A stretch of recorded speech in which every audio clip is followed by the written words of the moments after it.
Hi. Hello, everyone. I can see you're already talking a lot in chat about the background Justice League image.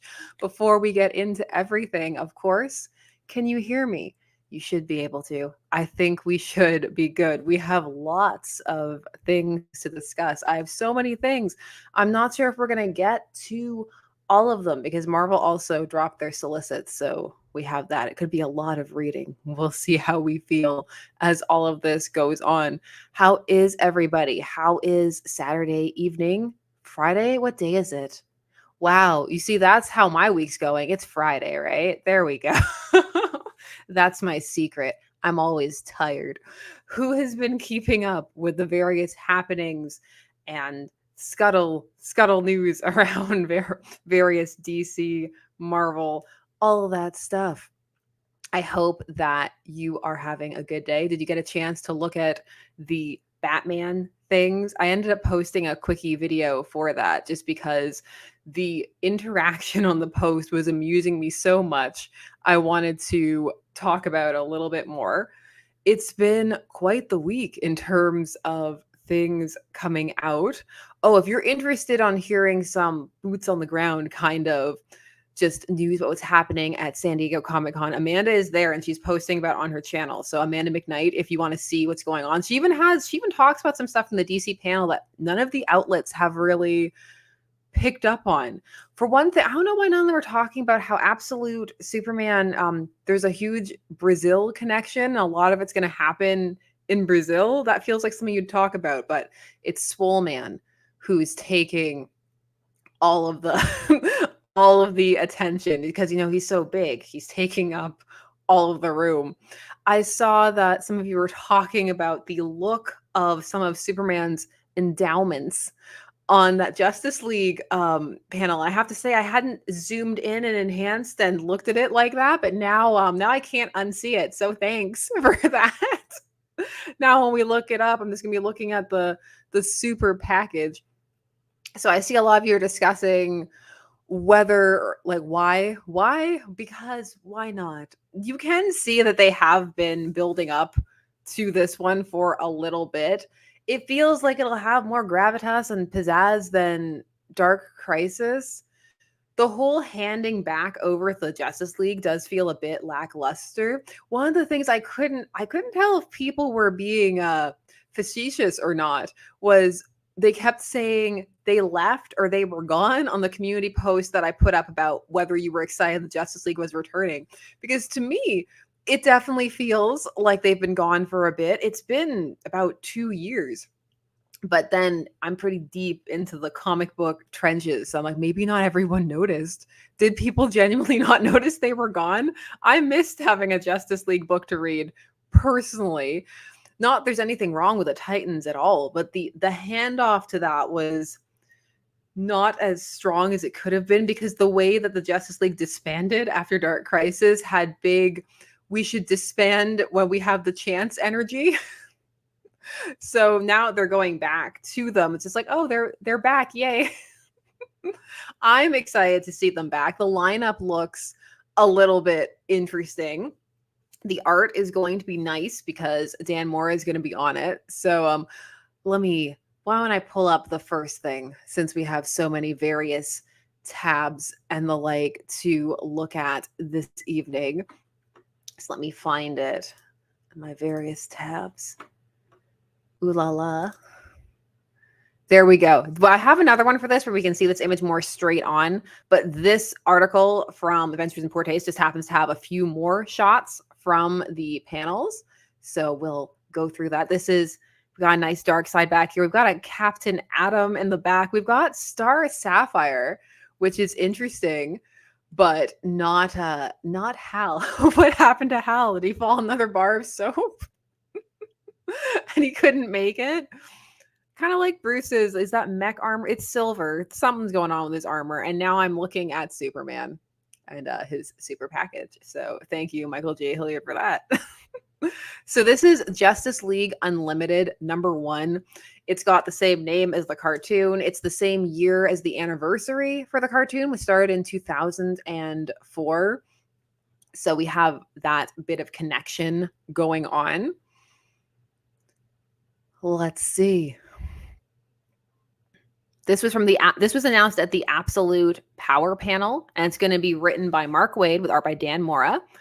And it's going to be the first Justice League book in years. It's been years.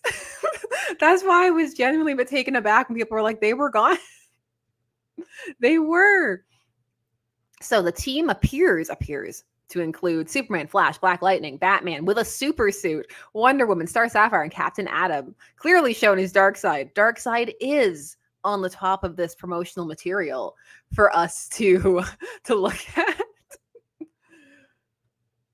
So here we have some of the covers for, so we see the concept art here for the Watchtower as well. There's a bunch of stuff. So we have the team layout. We have them looking up at this sky. The concept art for the Watchtower, which is a little below, is pretty interesting. What do you feel about this lineup? How do you feel about this? Or with the name Justice League Unlimited, would you hope that they're going to hop around and have a larger roster that you see more of, like the cartoon did in that season? Because that was one of the fun things about Unlimited, is that you got to see so many characters you didn't normally. I know Unlimited was a lot of people's introduction to a lot of different characters, and they gave people like the Huntress question romance and all of those things. Ben we'll look at the more official image. I think it might be angled. No, it's definitely there. If we were to zoom in on and enhance on, not that we're going to, on that one concept art over there, it's still there. Let's look at the concept for the Watchtower, though. So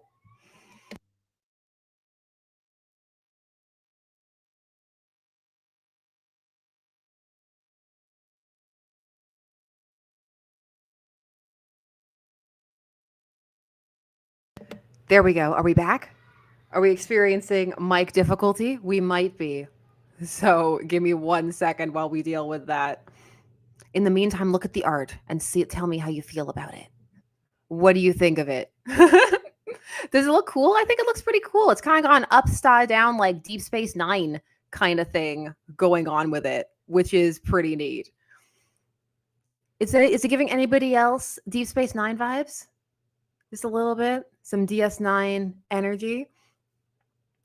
I for one, am intrigued to see where this Justice League series ends up going. I'll find the other tab that I have as well that has the promo art centered, dead center, so we can fully experience it. Oh yeah, it's still highlighted in this other page because now I can't stop thinking about it because all of you in the chat. So let me pull that up. Is it this one? I have so many tabs. The struggle's so real. Yes, it's this one. There we go. Boop. So this is the full-on promo art.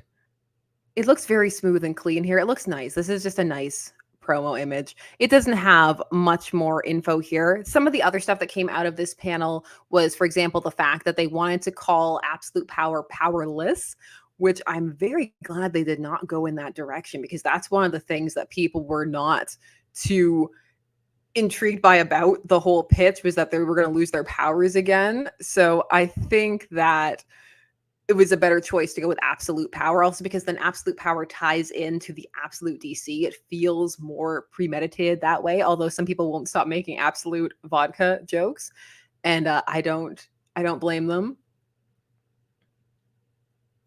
I kind of like the idea of Star Sapphire being on the team. Who would you want? Who's your ideal lineup? The Powerless show was fun, Edward. That was a fun show. Yeah, but Louis is asking, didn't DC have a live action show called Powerless? They did.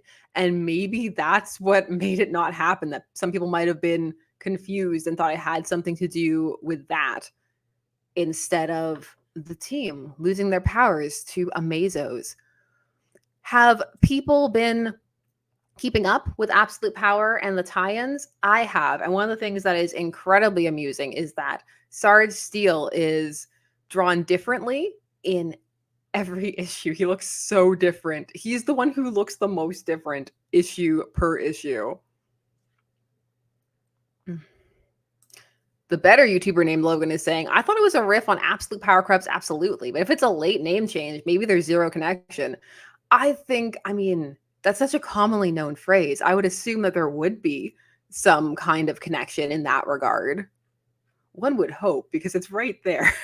It's one of those things that's right there. It has been fun to see them embracing some of the things that fans are going with, like embracing the whole Batman who lifts, because Scott Snyder was joking that people were calling this Batman that at the con. So it's fun to see them go with that. There's been a lot of gentle ribbing, and even for people who aren't that into it, some of the ribbing has been very fun. It's a decent energy, and I've been enjoying that, like just talking about it.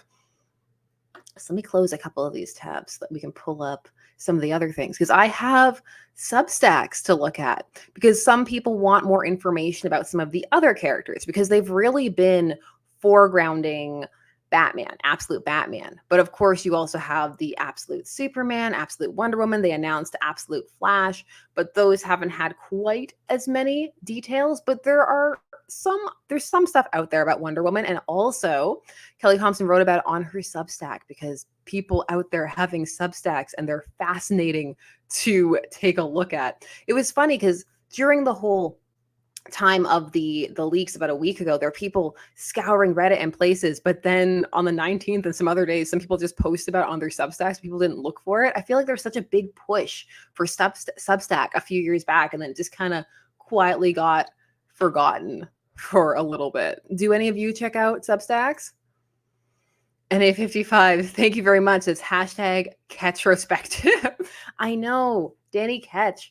There were all those rumors swirling a little while ago that Ryan Gosling was going to be Johnny Blaze. I'm not sure how credible any of those are, but once more, it looks like we're avoiding Danny Ketch or Robbie Reyes. All the Ghost Riders are cool. There are cool things about all of them, but lots of Danny Ketch to definitely get taken and retrofitted for Johnny, especially in the Nicolas Cage movie, the first one. Let me see what all of you are saying and keeping up with. Let me close a couple of these tabs so that we can go to some of the other ones. We don't need the Justice League anymore. We saw it. We saw the Dan Mora art. We saw the highlighted Superman. We saw, honestly, I think the Watchtower is some of the coolest stuff. That one image of them all looking up at it in the sky, slanted like that, it's very cool. Jeremy Adams does have a cool Substack. A lot of people have some pretty solid Substacks to read. I have Tom Brevoort's up again because he talked about the whole QR thing that we're going to get into in a little bit. NA55, thank you very much. John Schneider and Johnny Depp would have made a great Blaze and Catch in the 90s. I'm casting back to that time period. Yeah, that would have been a pretty solid 90s outing, but I'm imagining the effects we would have gotten for 90s Ghost Rider. And while fun, you would definitely have not been able to achieve some of the scope of the things you can do with Ghost Rider now. You could still have done a lot, but there are some really fun demon things. That's one of the ways that the first movie holds up pretty well. There are some cool shots in that movie. Ghost Rider is a good time if you just go into it for that perspective. Oh, yeah, that one, Absolute Green Lantern, leaked that they were doing that a little while ago, but they're just slowly confirming and putting the things out there with their accompanying art. The Flash art was pretty cool. I put an image of that inside the video that we did today. So if you missed that, check it out. Oh, also, if you have the time, I was fortunate enough to be able to interview Geoff Johns and Jason Fabok about Rook Exodus and Ghost Machine. And that was a really fascinating conversation. So that's up on my channel as well.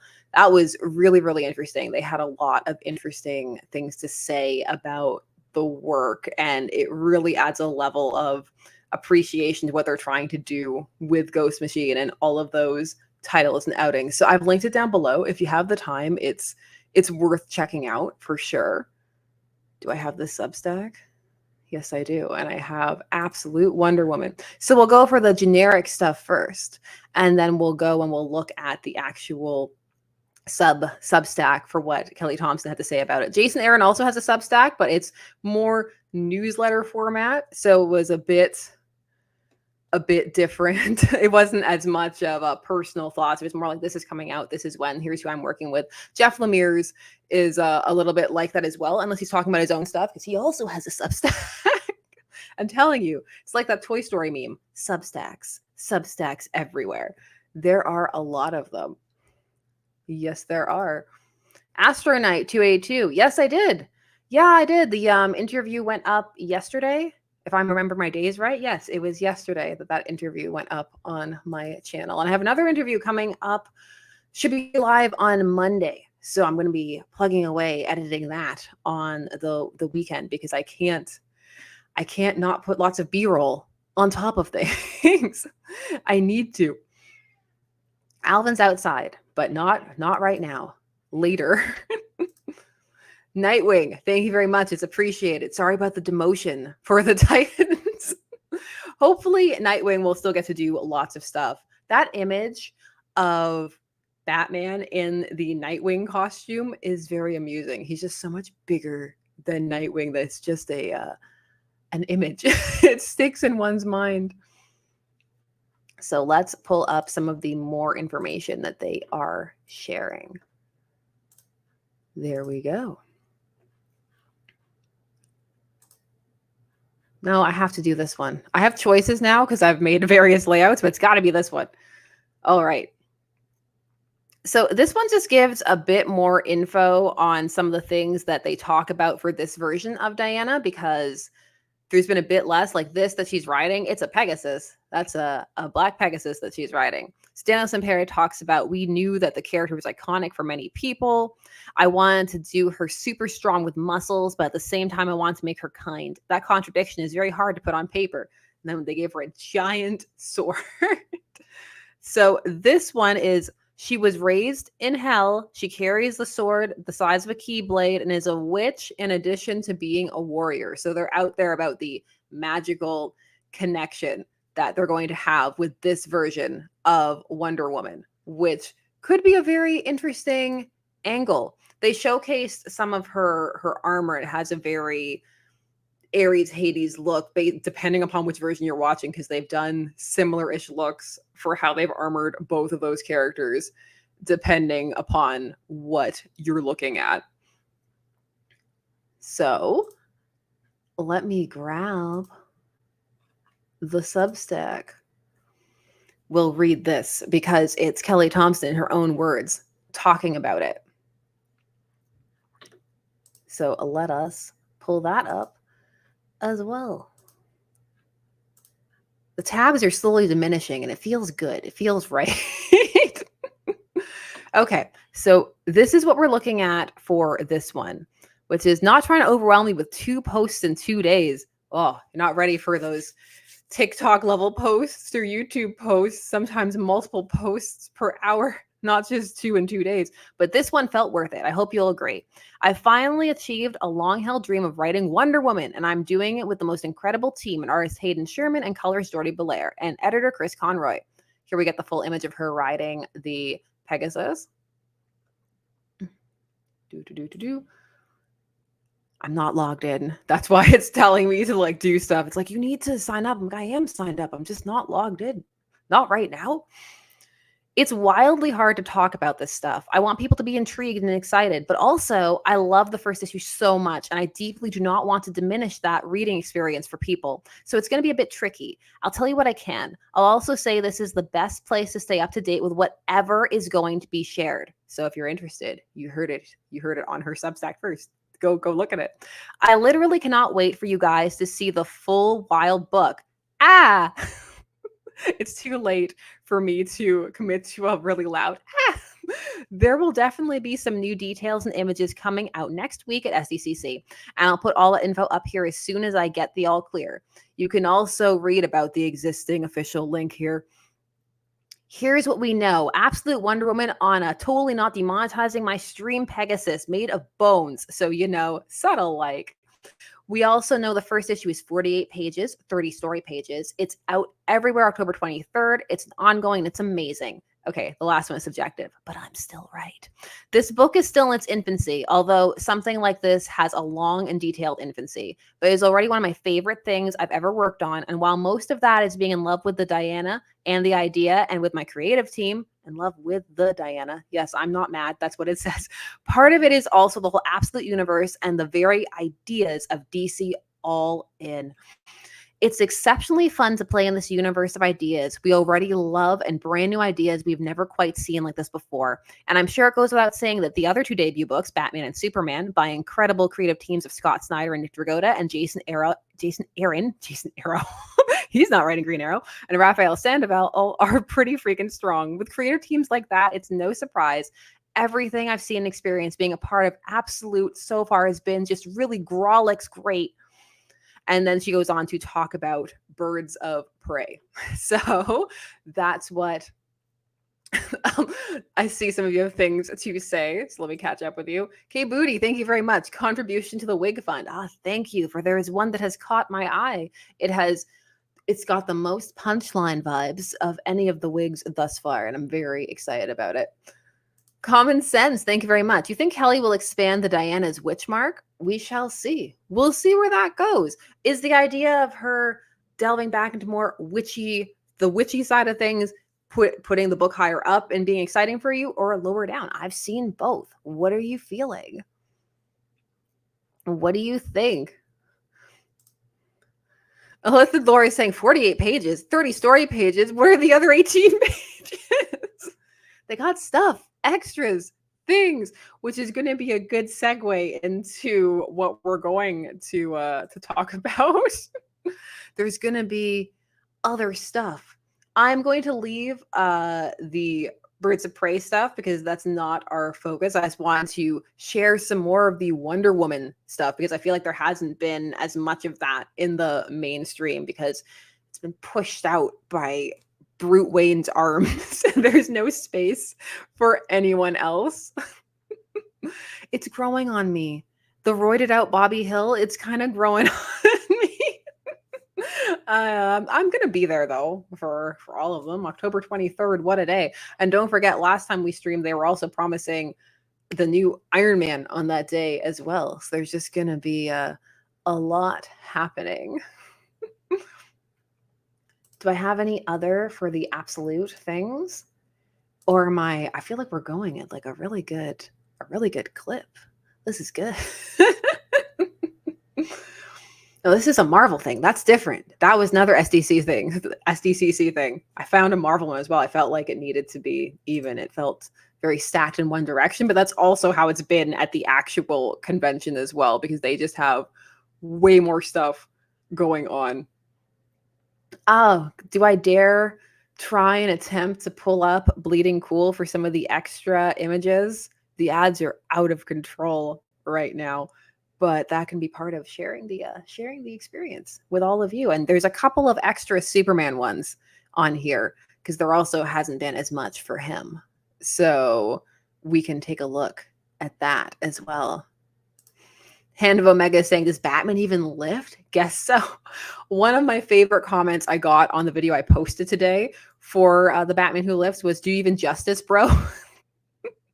People are having so much fun with how they're talking about it. So, yeah, let's pull it up. Why not? Because we were talking about some of the look, but we didn't get to see it. So let's pull that up. Let's present it. Do briefly. So that's okay. So this, you get to see some of Wonder Woman, the more designs that they showed off. I do like that the tattoos are red. It kind of lines up with the ink that should have been available around that time. We've got the big sword. We've got you can see better here that it's a skeletal Pegasus, because from this one front on image that they have down there, you can't really see that it's a skeleton, but it is. So we have that as well. They also have Superman, more of Superman, apparently hanging out in Brazil. So we have that. And then we have the cover for, I think this is his second issue. Bunch of Peacemaker things. I just need to read this sentence because it made me laugh out loud. Absolute Superman is the last Kryptonian, but everything else is on the table for change. He is isolated, angry, and super sexy.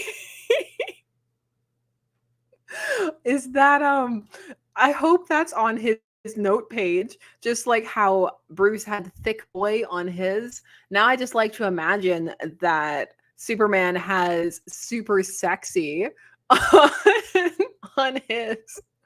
I hope all the notes are genuinely like that. That reading them would be one of those experiences where you're just like, oh dear. Like reading the notes from All-Star Batman and Robin. The art notes for that. May all those notes be like those. Mr. Cynic 18 is saying, LOL, the sexy hair was on purpose. That's right. He's super sexy. We're going back to the Silver Age where everything is super. Everything about him is super. When I did the Silver Age comic the other day, when he's talking about what would have happened if he'd really met his younger self, they say a chill runs up his super spine just because everything, everything must be super about Superman. I really do like the red and orange on his arms. Whatever is happening on his arms, I'm really liking that part of the design. And that one image, actually, let me pull it back up quickly because it looks like, is that stubble? Do we see some super stubble? Is this super stubble on the Man of Steel? It might be.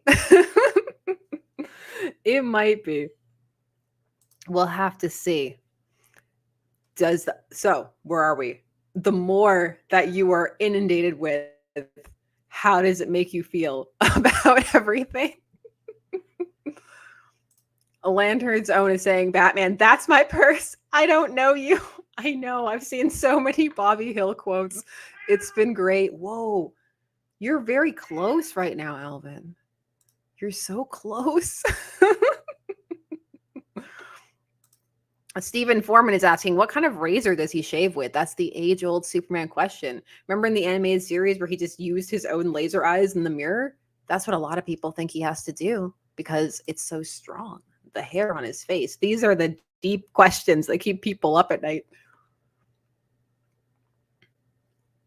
So before we get into some of the lighter news, why not? Let's tackle and dive into the whole QR code thing that's been making the rounds. And we can discuss how you feel about whether it's a controversy, non-controversy, just odd marketing decision that hasn't quite landed the way that they were hoping that it would.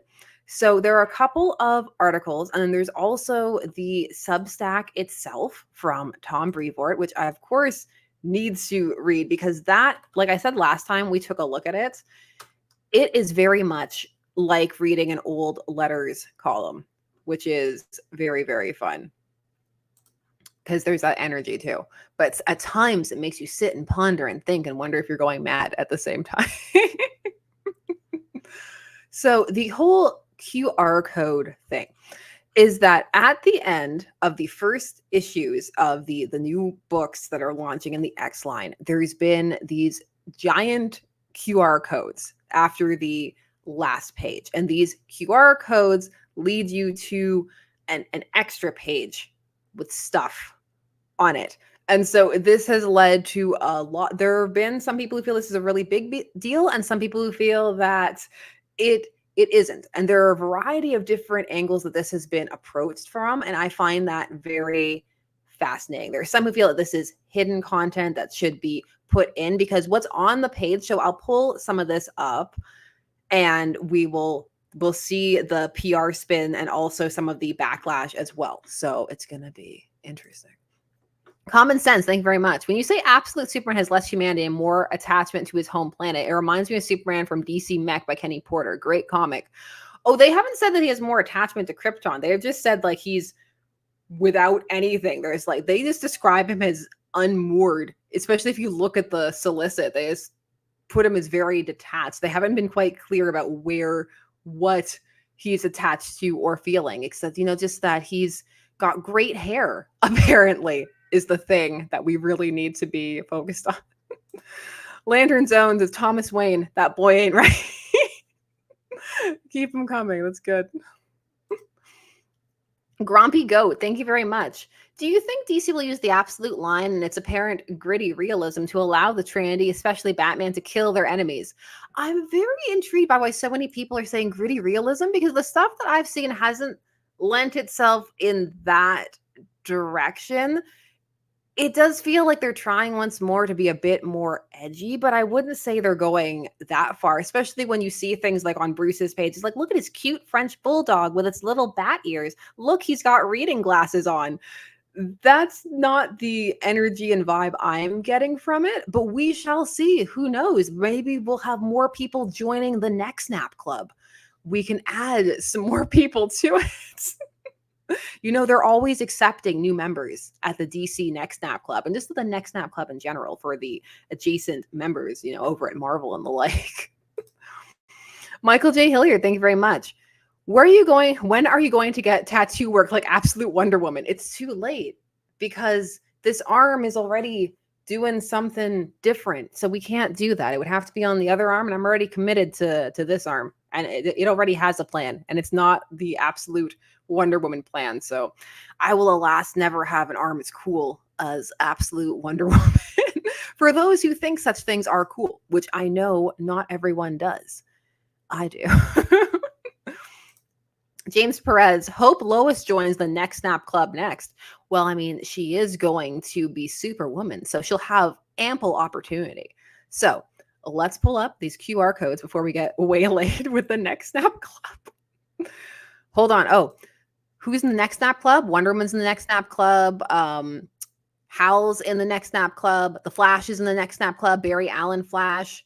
On-screen Superman's in the Neck Snap Club. We've got a variety of people. Wonder Woman twisted Maxwell Lord's head all the way around.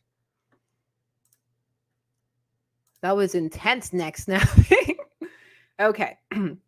So let's dive into some of what's going on with all of this. I can be over here now. Yes. Okay. So what we have here is that we have a quote, a little brief quote about the QR codes from Tom Brevoort, which is a clever way to keep some reveals hidden until the day of release. Now keep that in your mind.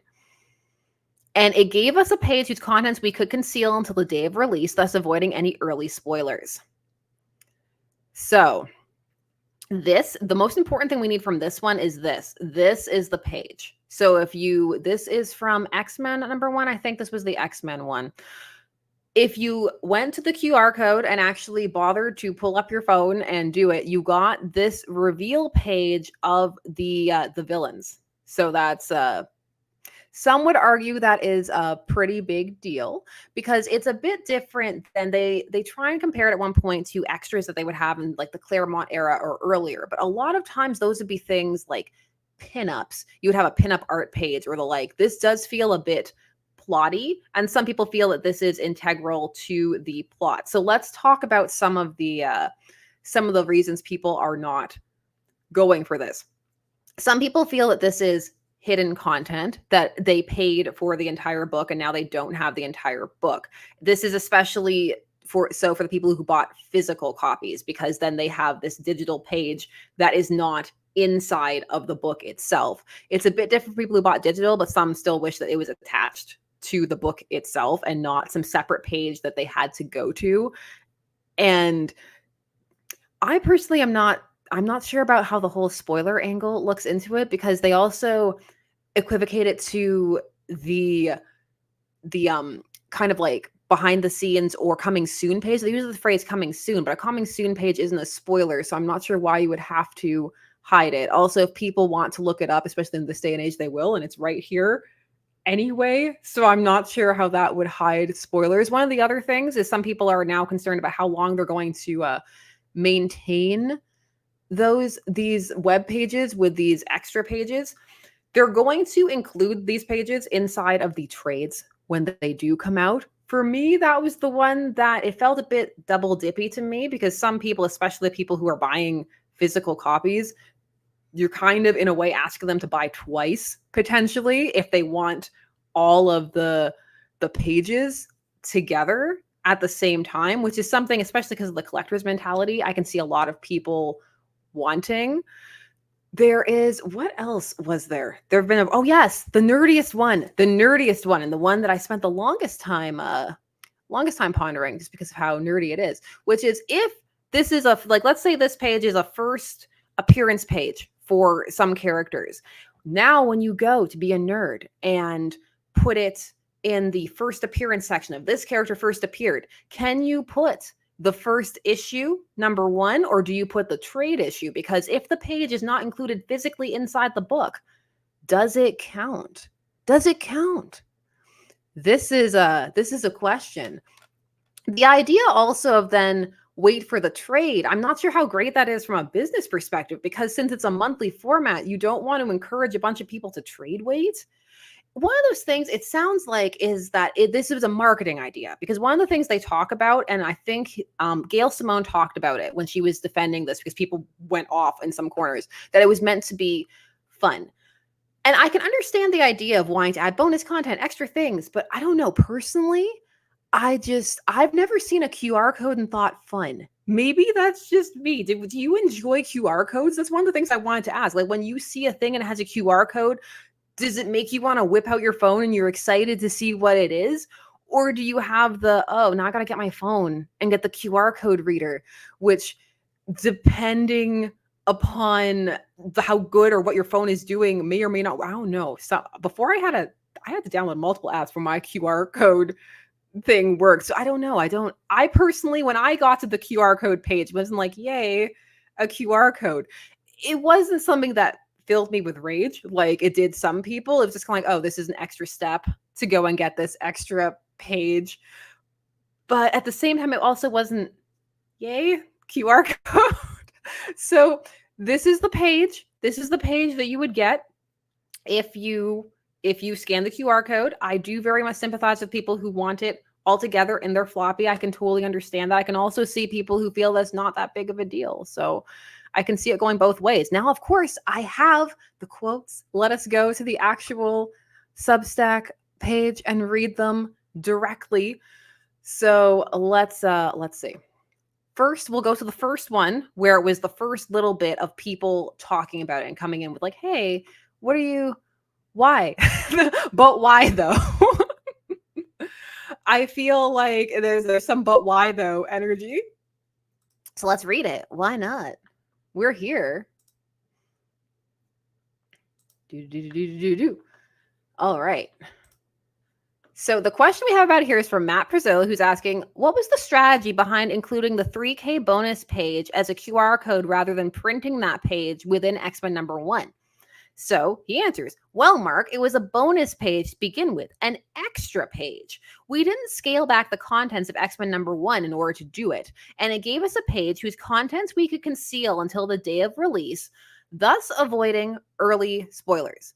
Any early spoilers. You'll find that we're doing similar pages in most of the new X launches. They're a little free bonus, a little extra sort of modern day equivalent of that things to come page that ran in the first issue of Claremont/Lee X-Men #1.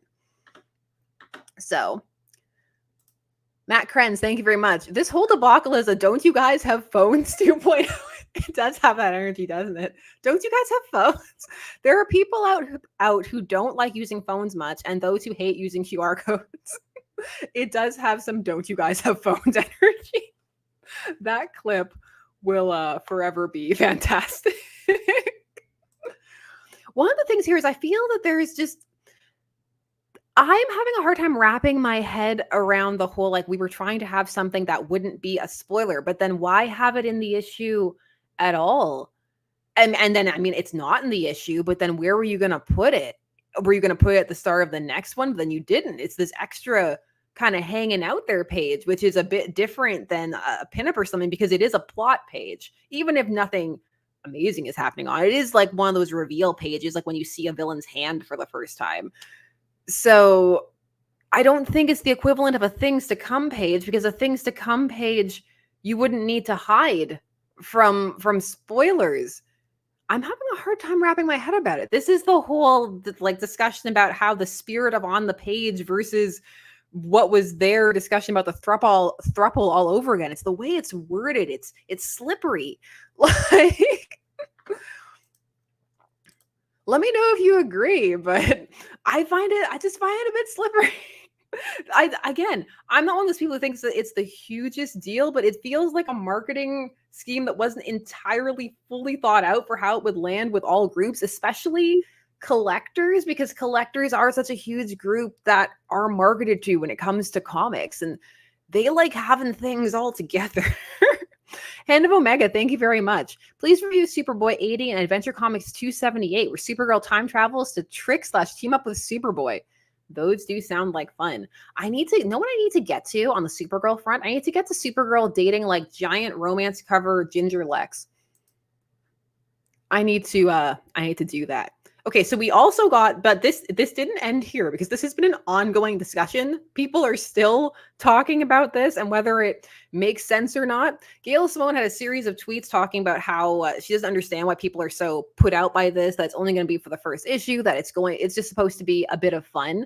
And again, this is one of those things where I can see both sides of it, but especially if you bought the physical one.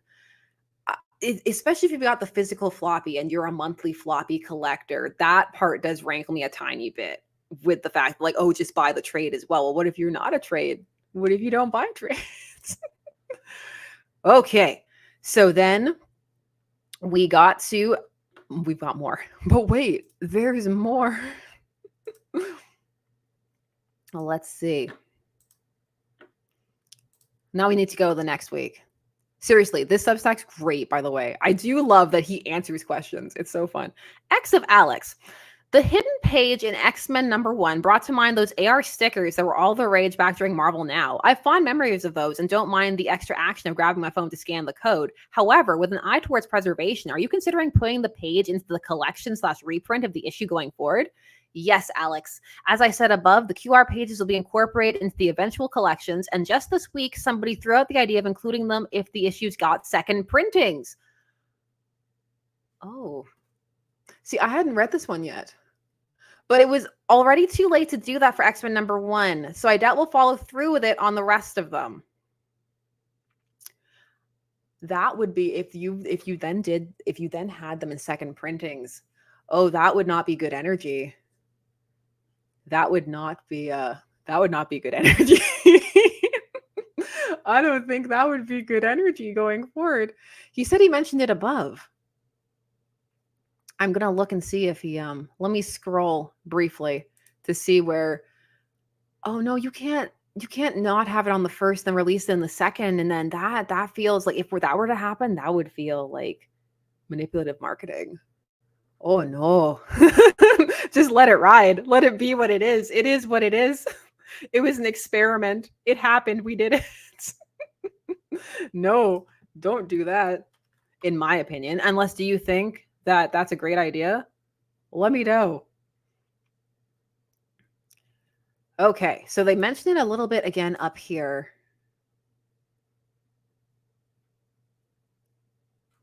Okay. Oh, because there were some people talking about the Knicks one. So let's see what they say about this. Let's pull this up. Knicks #1 actually shipped to a bunch of outlets by mistake this week. We had done an overprint in an attempt to get the book into more readers' hands, and the overshipped copies wound up going out before the regular ones. Oops.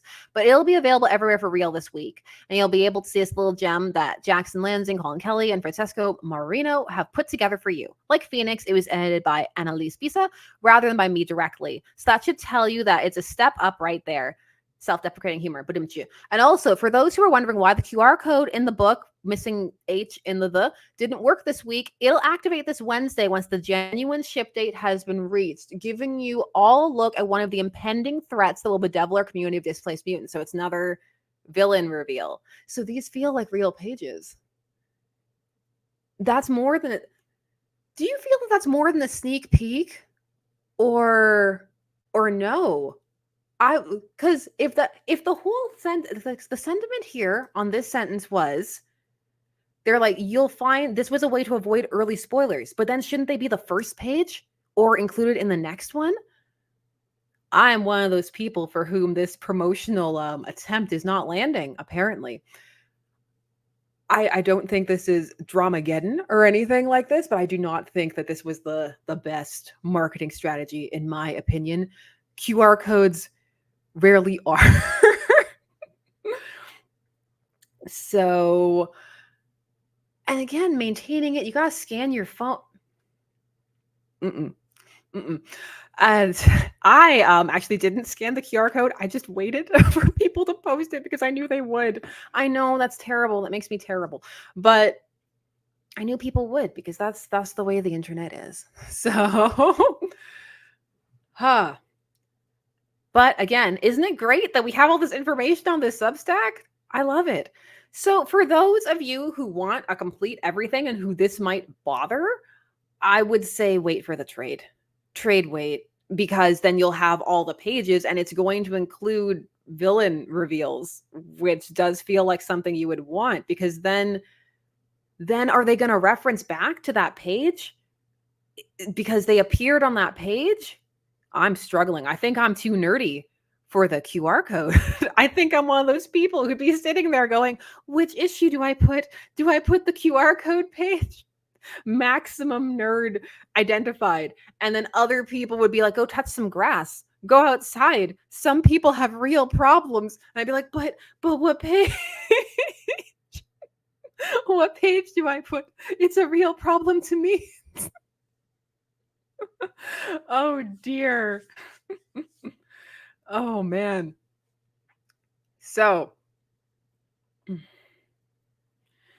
see, but there are all these steps. Also, I love your name, Easy Reader. If you use the digital code in the book to download the issue, you get the QR code page. But some people don't want to do all of that. That's steppage. All of the, again, I get it. And they are making it available on other fronts, but I can see why this isn't up some people's alley, even if it is just for the one issue. Like I said, so I'll just say it one more time so it doesn't get repetitious. I can see what the idea was. Like, ooh, extra content. You'll get like bonus steps, interactive. But I don't think it's there as of yet. But they have other things that they were talking about. There are other announcements that have happened that are interesting and out there. So, did you get it? Did you scan the code? If you're a person who got, like, did you do it?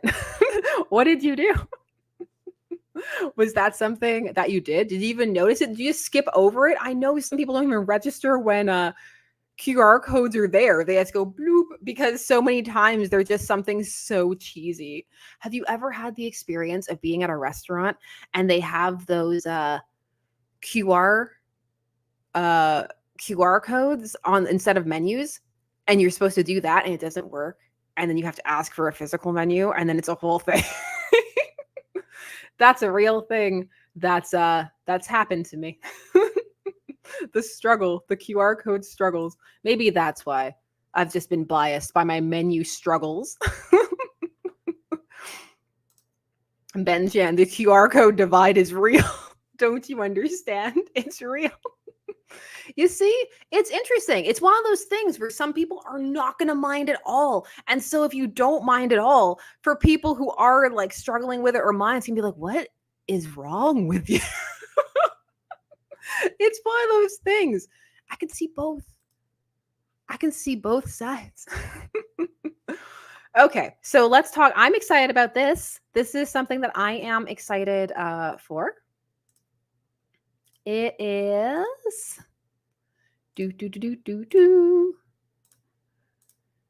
It's EC stuff. It's EC Comics stuff. So EC Comics was acquired by Oni Press.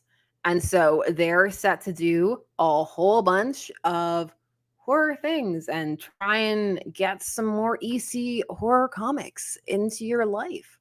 So to me, that's a very exciting thing. I was a very big fan of Golden Age EC Comics. They've archived a lot of them, studying the code and what happened there and how EC was essentially destroyed. I've always found fascinating. It's very interesting to look back at that history. So to see EC reemerge in this way, it'll be, Want to give some EC support. So Oni Press might be smaller than the big two comic publishers, but we're building it up. They've got all these books. So they announce some of the books that they have going on. They have a little chart. They also say that they have a logo that riffs on the old Comics Code Authority that says the books are not for kids or cowards. Which, I mean, those old books were being read by lots of kids. So here is the little, I like some of the older sci-fi art and stuff with the T-Rex. So they talked about they want to honor the book's legacy. They want the comics to be left of center, edgy, and subversive. So it'll be interesting. They're actively trying to undo the damage done by the Comics Code, and they want to try to push the boundaries of taste just a little. Well, hopefully not too much, because while those covers, some of those EC covers went so hard, inside the stories themselves are quite well crafted and interesting, and they don't just rely on shock value or gore. So they are strong stories outside of their imagery as well.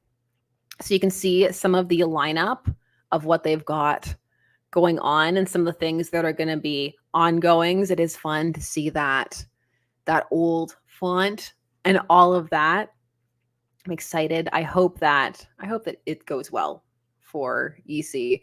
Horror comics are an interesting endeavor, and it can be difficult to really build up that atmosphere and tension. So it'll be cool to see what comes of this. Some of the EC comic books will include a forthcoming 12-issue run on Epitaphs from the Abyss, as well as a new line of specials called Shiver Suspense Stories, Fun, and Cruel Kingdom. The latter is the first fantasy EC title. Cruel Kingdom will include stories from various creators, including Al Ewing, who is going to be busy. A lot of people are going to be busy. There's a lot of people working on this. I just like this next sentence here, which is showing the diversity and reach of Oni's publishing. They reveal a new Sesame Street comic, understandably geared towards children. That one's not going to have the not for kids or cowards logo on it. That's going to be something that would be, I don't think that would go over too well. Twincast is saying scanning a code isn't interactive. It's not like they lead to mini games. No, they lead to a panel that's a reveal for a character that's going to be important for the plot. Which I'm really still struggling with how that is a spoiler if it's meant to be the equivalent of a coming soon page. I'm not. Maybe my brain is too smooth. I'm not getting there. They're also doing Scott Pilgrim collection, and fan favorite video game Cult of the Lamb is also getting a beautifully rendered comic book from Alex Packnadell and Troy Little. So, Cult of the Lamb people. And they're also doing Adventure Time, all of those things. I like the Adventure Time comics a lot. Oni Press actually has a lot of stuff that I read but don't get a chance to talk about, like so many things. Hand of Omega is saying Elmo by night. Now let's keep things wholesome for the children. We need to keep it wholesome for the kids. I can see a bunch of you are talking about like Avengers and their characters, and there's a whole discussion that's going on that's very fascinating about whether or not characters have been broken or not over time. So, yeah. That's been many things. Many, many things. You know what else I have? I also have all of the solicits. Oh, do you think we could handle it? Do you think we could handle? I don't know.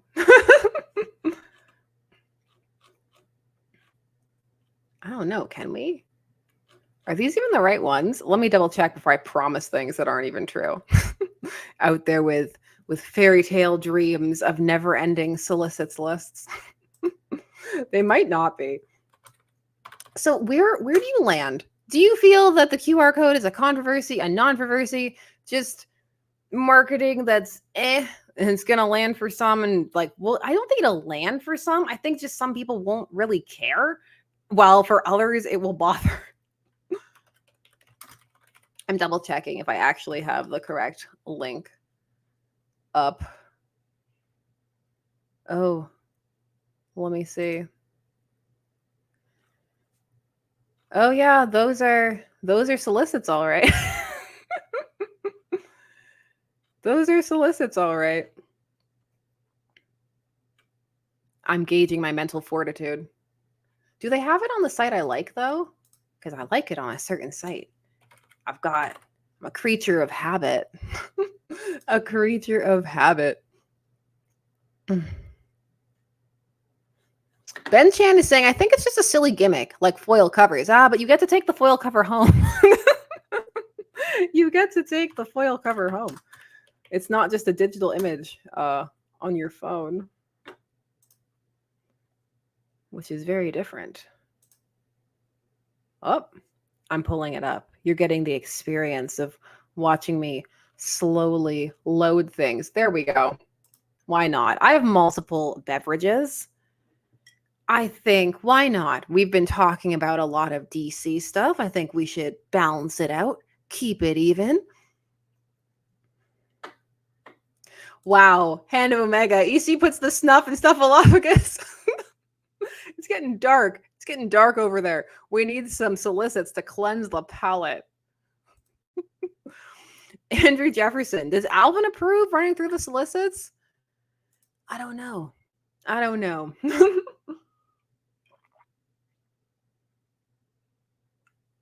That's right. We need to chug back the tea, for we've been discussing so much tea.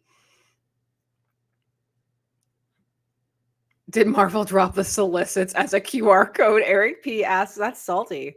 Oh, that's salty. You're ready to write a Substack now with all that salt.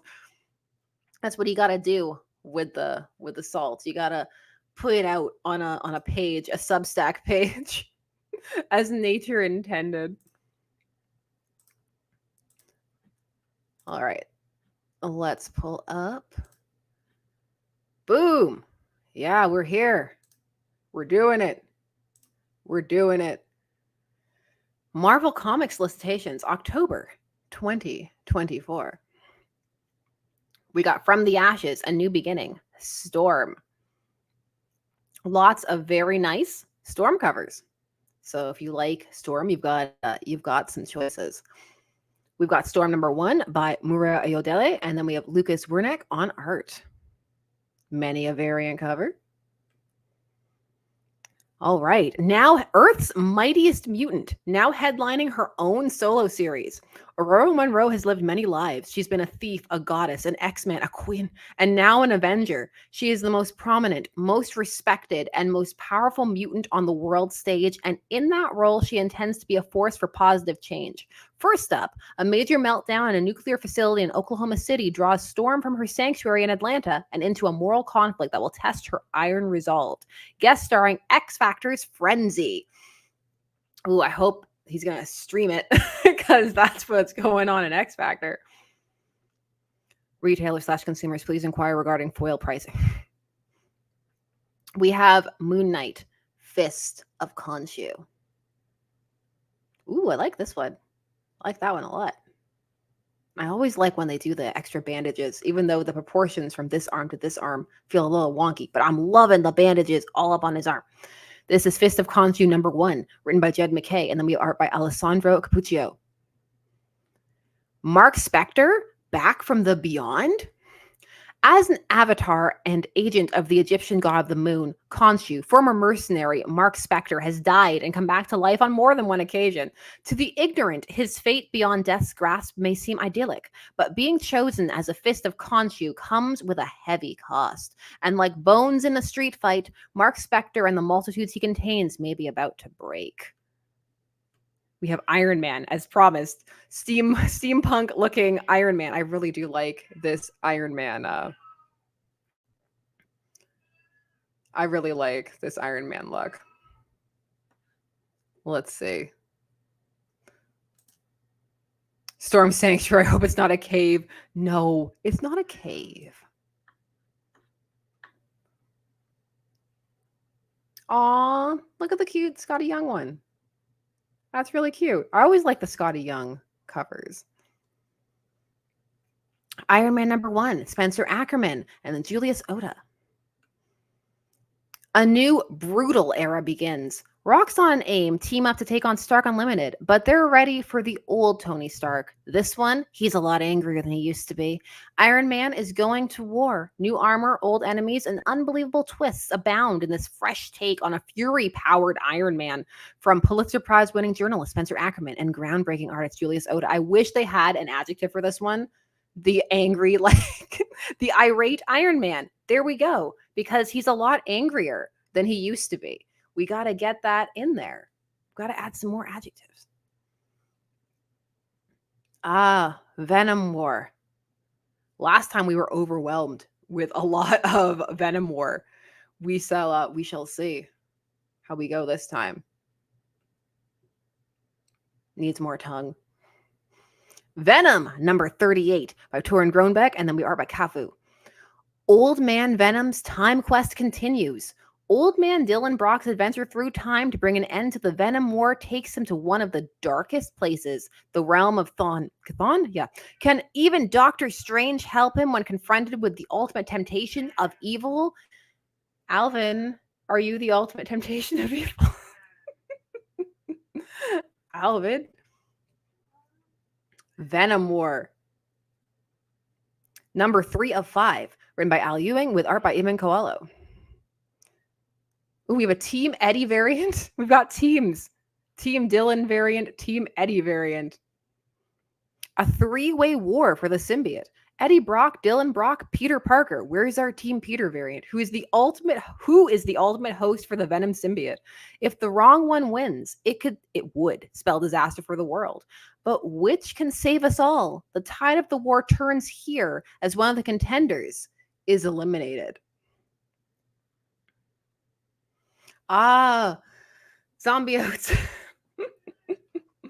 Zombiotes. Venom War, Zombiotes #3 of 3. Kevin Scott and Juan Jose Rip on art. Keep their teeth off your flesh. That should just be life advice for everybody, for all time. The Venom War is making strange bedfellows as hero and villain alike have to fight off the menace of hungry zombiotes eager to bite and spread onto all living and dead. She-Hulk, Hellcat, Shocker, and more are among those striving to stay alive and unbonded. For some reason, my mind initially read that as thriving, and I was like, I doubt that. I doubt that they're thriving.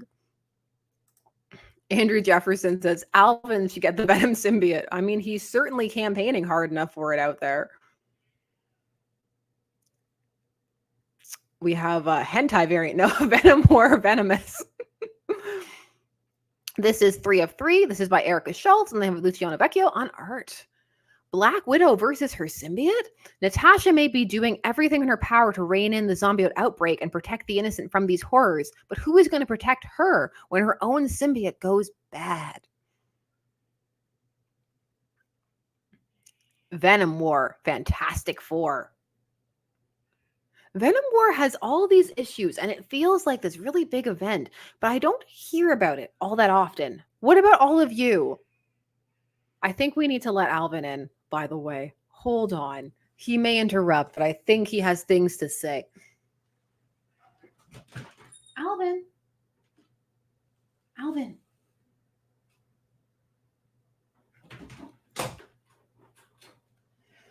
So, no, he is still... no, he's gone far. So he will make a lot of noise if he comes in. So this is Venom War, Fantastic Four, #1 of 3. We have Adam Warren writing and then Joey Vasquez on art. So the Fantastic Four may not have much history with Venom beyond helping Spider-Man capture the symbiote way back when. But when both Doctor Doom and King the Conqueror start getting involved in the war, now we've got the Fantastic Four's attention. It's a wild battle of mad geniuses that spans thousands of years and also the space of a breath with stakes that only the Fantastic Four could fathom. Nightwing, did you feed the cat? I did. That's the first thing I do before I stream. I always do, but it doesn't matter. because he can hear me talking, but then he wanders away. It's a cat thing, you know? Once you want them to come, they don't come. Common sense. Thank you very much. Think Jimmy Hudson / Poison should join the Venom War? I'm honestly not keeping up with Venom War. There are a lot of things I am keeping up with, like the ultimate line, all of those things, regular Fantastic Four, but not the Venom War. Venom War Deadpool. Number 2 of 3. This is by Cullen Bunn, and then we have Rob DeSalvo on art. Monsters versus Zombiotes? Deadpool may be trapped in a city full of zombified symbiotes and symbioted zombies, but he's also got old friends to call on when he's against a wall. He'll face the madness with monstrous allies like Frankenstein's monster and Man-Thing, not to mention Silence Princess and another surprise guest star you will not see coming. Venom War, Lethal Protectors. This is a cool cover. This is a nice cover. This is number 2 of 3. This is Sabir Pruzado writing, and then we have Luca Maresca on art. Silver Symbiote, the Agony Symbiote chooses its next host, Silver Sable. The new Wild Pack becomes a terrifying and lethal symbiote squad to stop the monstrous horde of zombiotes, spreading like a plague across New York City with extreme prejudice. Oh, not just, we needed more. They're spreading so hard. But can Sable and her alien partner still be trusted? And what dangerous secret rests within their mysterious cargo? Venom War, Wolverine. I like this cover a lot. This one's got some cool vibes.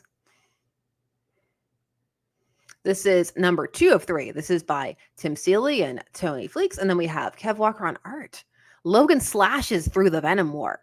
We can see it. We can see the slashing. When Wolverine said he was the best there is, he didn't mean the best tasting, but that's not going to stop zombies from trying to take a bite out of him. Plus, there are other less healing factor brandishing people in danger, and Logan is not going to let that stand.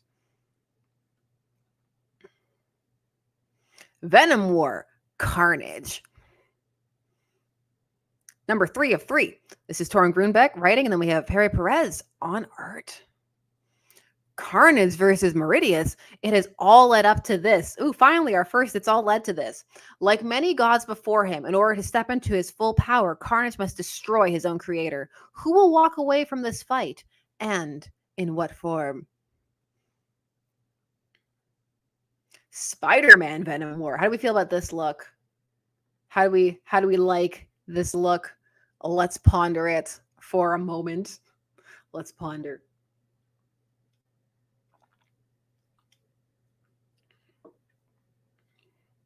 This is 3 of 4. This is Colin Kelly and Jackson Lansing writing, and Greg Land on art. Peter Parker, King in Black. We've seen what happens if Eddie gets the symbiote. We've seen what happens if Eddie gets the symbiote. Oh, there's no S there. We've seen what happens when Dylan gets the symbiote. Clearly everything would work out if a great guy like Peter held onto it, right? Right? I've read those what ifs. There were a few back in the day during the older what if runs that were pretty fun, pretty dark. Blade, number 1, red band, explicit content, head splitting open on the cover. I like this one.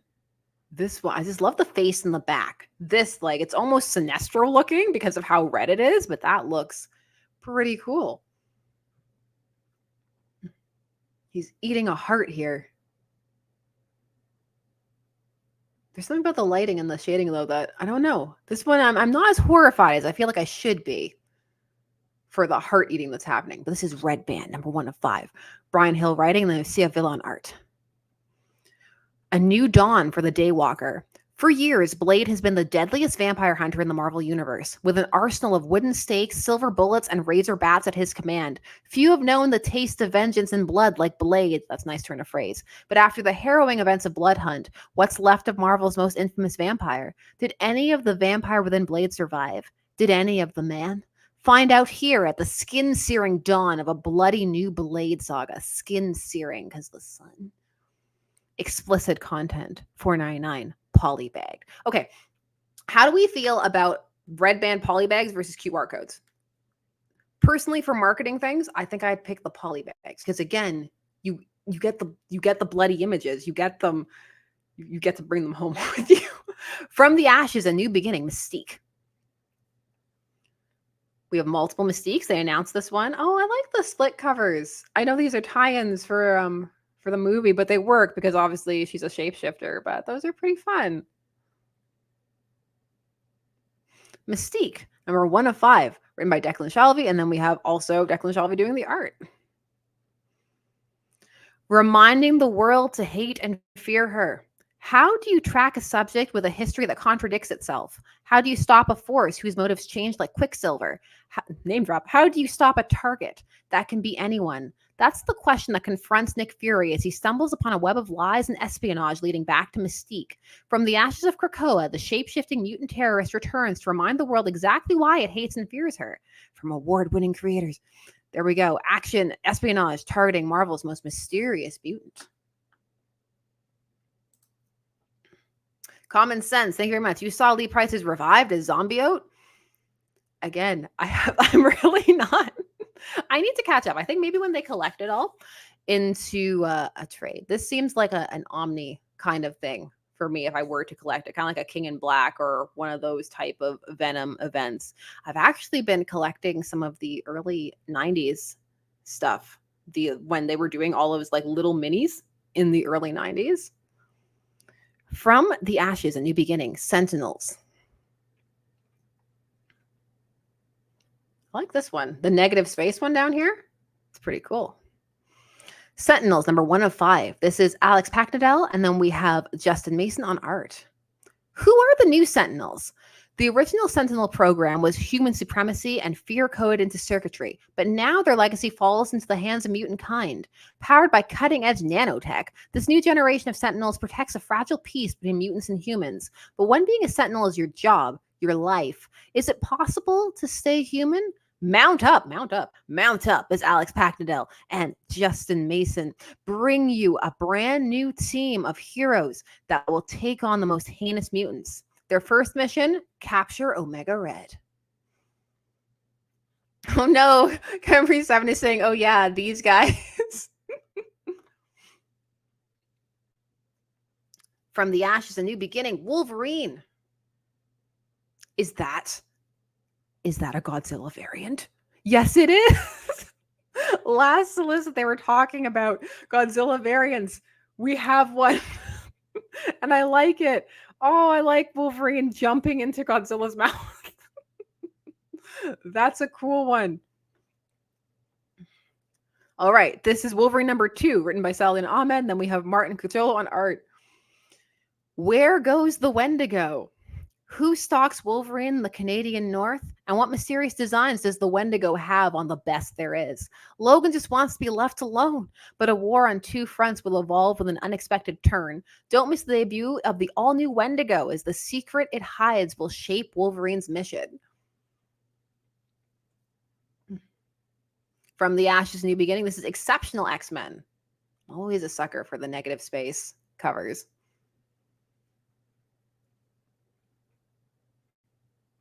Exceptional X-Men number 2. This is Eva Ewing writing, and then Carmen Carnero on art. Doom variant. Oh, we don't get to see the Doom variant. I'm excited for Doom variant.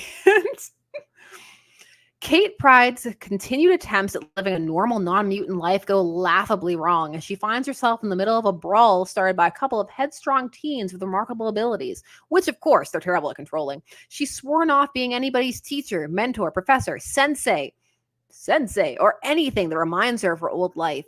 But will the White Queen force her hand?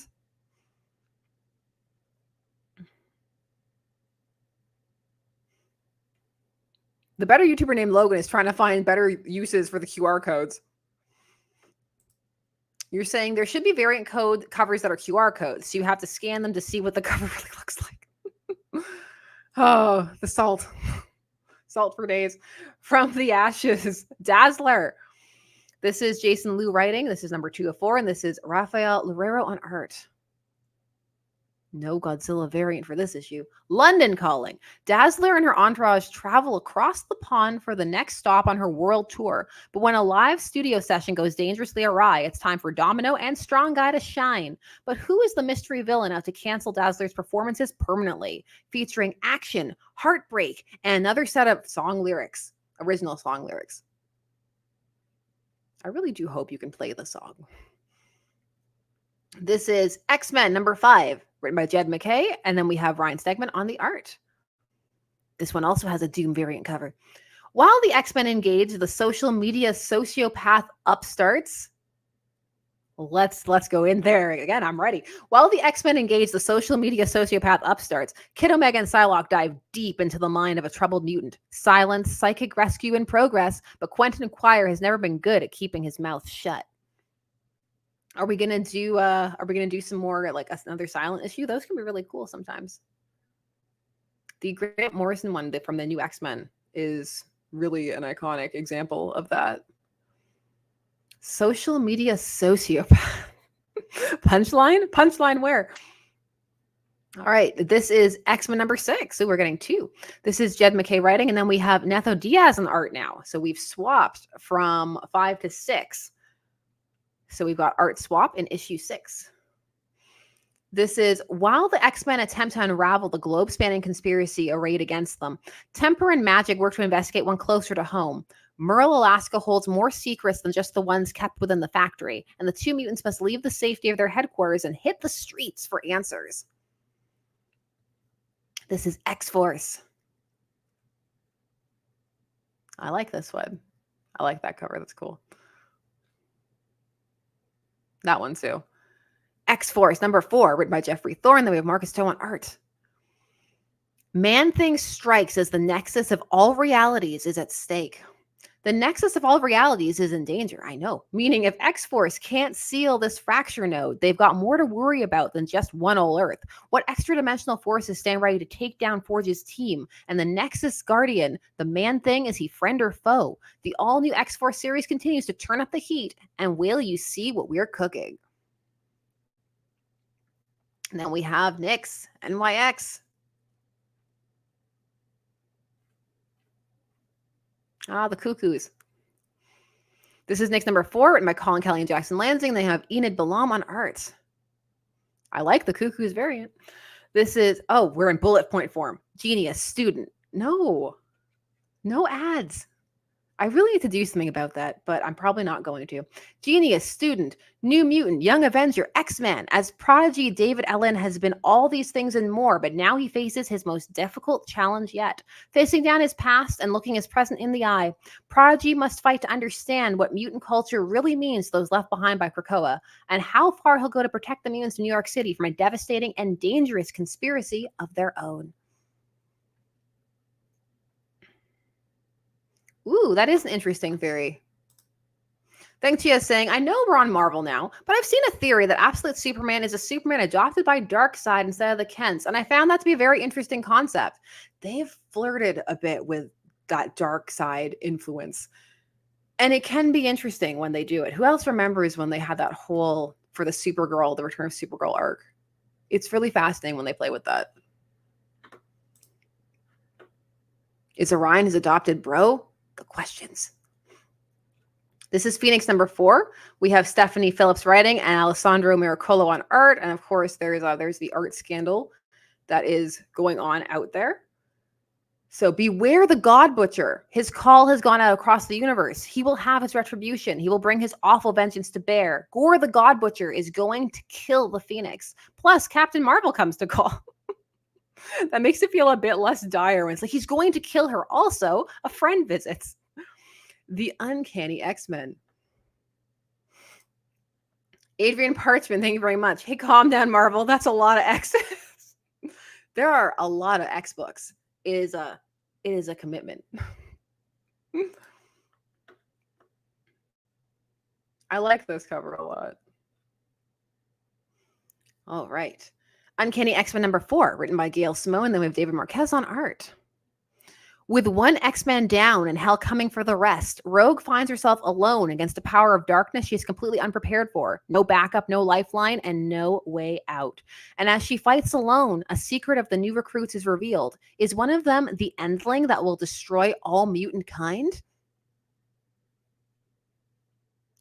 We have X Factor, number 3, written by Mark Russell, and then we have art by Bob Quinn. X Factor goes to the moon. Oh, yes, to the moon. I can't hear to the moon without thinking about that one panel from a Superman/Batman issue where they're doing the fake movie of Batman's life and they assume that he has a moon base. And there's just this great line of to the moon. X Factor goes to the moon. A computer-controlled lunar base has gone out of control. How can Havoc and Frenzy stop a foe that can predict the team's every move? And does the key to victory lie with the team's most mysterious new member, Granny Smite? Deadpool team up. Deadpool teams up. I really like the action on this one. This is Deadpool team up number 3 of 5. Rob Liefeld writing and on art. Deadpool smash or smash? That can mean very different things. Deadpool's Dragon Quest continues with the Incredible Hulk, but will the Green Goliath help or hinder the Merc with the mouth shot at the treasure? This is Conquest 2099. Conquest 2099, number 1 of 5. This is Steve Orlando writing, and then we have Ibrahim Robertson and Jose Luis on art. The Impaler scorned. Dracula has conquered a world determined to quash him. Now with an army at his back, he sets his sights on the new vampire homeworld, Domus Draconum. What he discovers will shatter his dark heart. What tragic event sets him on a collision course with Nova, Spider-Man, and the Spider-Woman of 2099, featuring the first appearance of Spider-Side, 2099. Then we have Conquest 2099, number 2. Diving right into it. Same team, let's go. Dracula's bloody war and Spider-Man 2099's people, the Iranians, has begun. Iranians, yes. Nova and Spider-Man battle for the fate of Spider-Woman while the X-Men 2099 take on another front of the battle. But the brutal vengeance draws forth the cosmic angel of death, the Silver Surfer of 2099, featuring the first appearance of Webweaver 2099. See, whenever they say the first appearance, you know that they're trying to appeal to the collector. They're like, you need it. It's the first. You know you need it. Crypt of Shadows. Number 1. This is written by Benjamin Percy, Steve Fox, Chris Condon, and Jason Liu. Then we have Rafael Yanko, Carlos Magno, and more on art. Cracking open the crypt. Variant covers to be determined. As All Hallows Eve approaches, I totally forgot that this was for October. That's right. These are Octobers. It's supposed to be spooky. We're getting into that, just like how in DC we had the werewolf Batman full moon and all that stuff and the Halloween issues. I totally forgot that these were for October. I was so overwhelmed with all of the Venom War and the X books. As All Hallows Eve approaches, the heroes of the Marvel Universe find themselves once again, facing the terrors that lie in the dark, from creatures that lurk in the deep to sinister sorcery. Don't miss out as your favorite heroes get put through the ringer and are forced to face down the malevolent forces of the Marvel Universe. Pick up this terrifying tome, nice, at your own peril, true believers. Hand of Omega, I like that. Dead Logan, do not eat.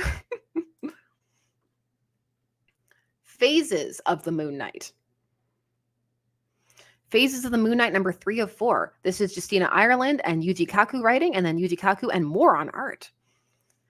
Fall into the next phases of the Moon Knight alongside New York Times bestselling author Justina Ireland as she weaves a tale of an all-new avatar of Khonshu that might just eclipse every other fist of Khonshu that came before. Plus, don't miss the Marvel debut of manga superstar Yuji Kaku, Hell's Paradise, as he introduces a brand new Moon Knight with a violent past from a magical future. Werewolf by Night. It's time for Halloween. Red band explicit. This is number 3. This is written by Jason Liu and then we have Sergio Davila on art. Into the Savage Land. Beset by grief and guilt, Jack Russell is an animal that cannot be trusted or stopped. With no other option, the king of all wolves opts to drop himself into a savage land. This is Marvel Zombies, Dawn of Decay. Number 2 of 4. This is Thomas Krajewski writing and Jason Moore on art. Thor versus Hulk, a zombie smackdown for the ages. Banner must get... I'm seeing all of you on the side just saying Sailor Moon Knight. Sailor Moon Knight. Fighting you by moonlight. You can keep it the same. Banner must get to Avengers Tower to make an antidote to the virus, but to get through the infested streets, he'll have to travel as Hulk. The big green guy may be invulnerable to nasty bites, but he'd also rather smash the zombies instead of save them. Poor Groot needs to usher the uncontrollable beast through the horde, but his task is only complicated when undead Thor shows up. If Groot wants to prevent Hulk from killing his fellow Avenger, he'll need to think fast. Predator versus Black Panther. This is number 3 of 4. Benjamin Percy writing with Chris Allen and Sean Damian Hill on art. Predators gain one of Earth's deadliest resources. The Great Mound falls to the invasion. Vibranium is finally within the reach of the Predator invaders, but the would-be conquerors are divided, and Wakanda knows better than most what that will do to a nation. If Shuri and T'Challa don't find a way to stop the rival Yautja clans, Wakanda will be collateral damage in a battle that began on distant stars, and the war won't stop there, except it will, because this is issue 3 of 4. Robbie Reyes, Ghost Rider. What are we doing with Robbie? What's Robbie up to? I like this one. This is the Ghost Rider Robbie Reyes special, number 1. We have Carlos Hernandez, Felipe Smith, and Melissa Flores writing, and then we have Daniel Bayless, Jan Bazaldua, and Moses Hidalgo on art. Rev your engines and get ready to ride. Robbie Reyes, aka Ghost Rider, burst into the Marvel Universe and has been blazing his own trail ever since. Celebrate Hispanic and Latin American Heritage Months with 3 brand new tales from a host of talented writers. More Robbie, as they put Robbie through his paces and he races through the Marvel Universe. I like Robbie Reyes. I really do. I'd like them to do more with him. I like his car. I like his whole thing. I think it's a very cool vibe and look. Then we've got Spirits of Vengeance. Just all of the Ghost Riders just have a cool look. They really do. Phoenix Gundam by the Fade of Odin, I do. I will never forget that issue. Oh my goodness. Oh, what a time that was. Spirits of Vengeance number 2. Sabir Persada writing and Chris Campana on art. Vengeance is one of the most powerful and notorious entities in the Marvel Universe, but what has re-sparked its damning and wrathful flame, and who will be the object of its deadly gaze next? Meanwhile, Johnny Blaze finds himself in all the way over his head, and as Vengeance's flame is just beginning to burn again, Johnny's may yet get snuffed out. Wolverine, deep cut. This is 4 of 4. Chris Claremont is writing, and then we have Edgar Salazar on art. Sabretooth, sinister, slicing, and dicing. Mr. Sinister makes his plans known. Sabretooth strikes. An uneasy alliance leads to a knockdown, drag-out fight, the likes of which will alter Wolverine's plans with the X-Men. The grand finale of Chris Claremont's untold Wolverine epic. Wolverine, Revenge. Oh, look at Colossus' beard. He's rocking that beard as he breaks Wolverine's back.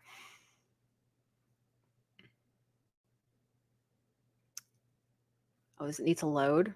There we go. It was like, oh, it had too much rips. It needed a minute to load all of the rips. Ah, I like that.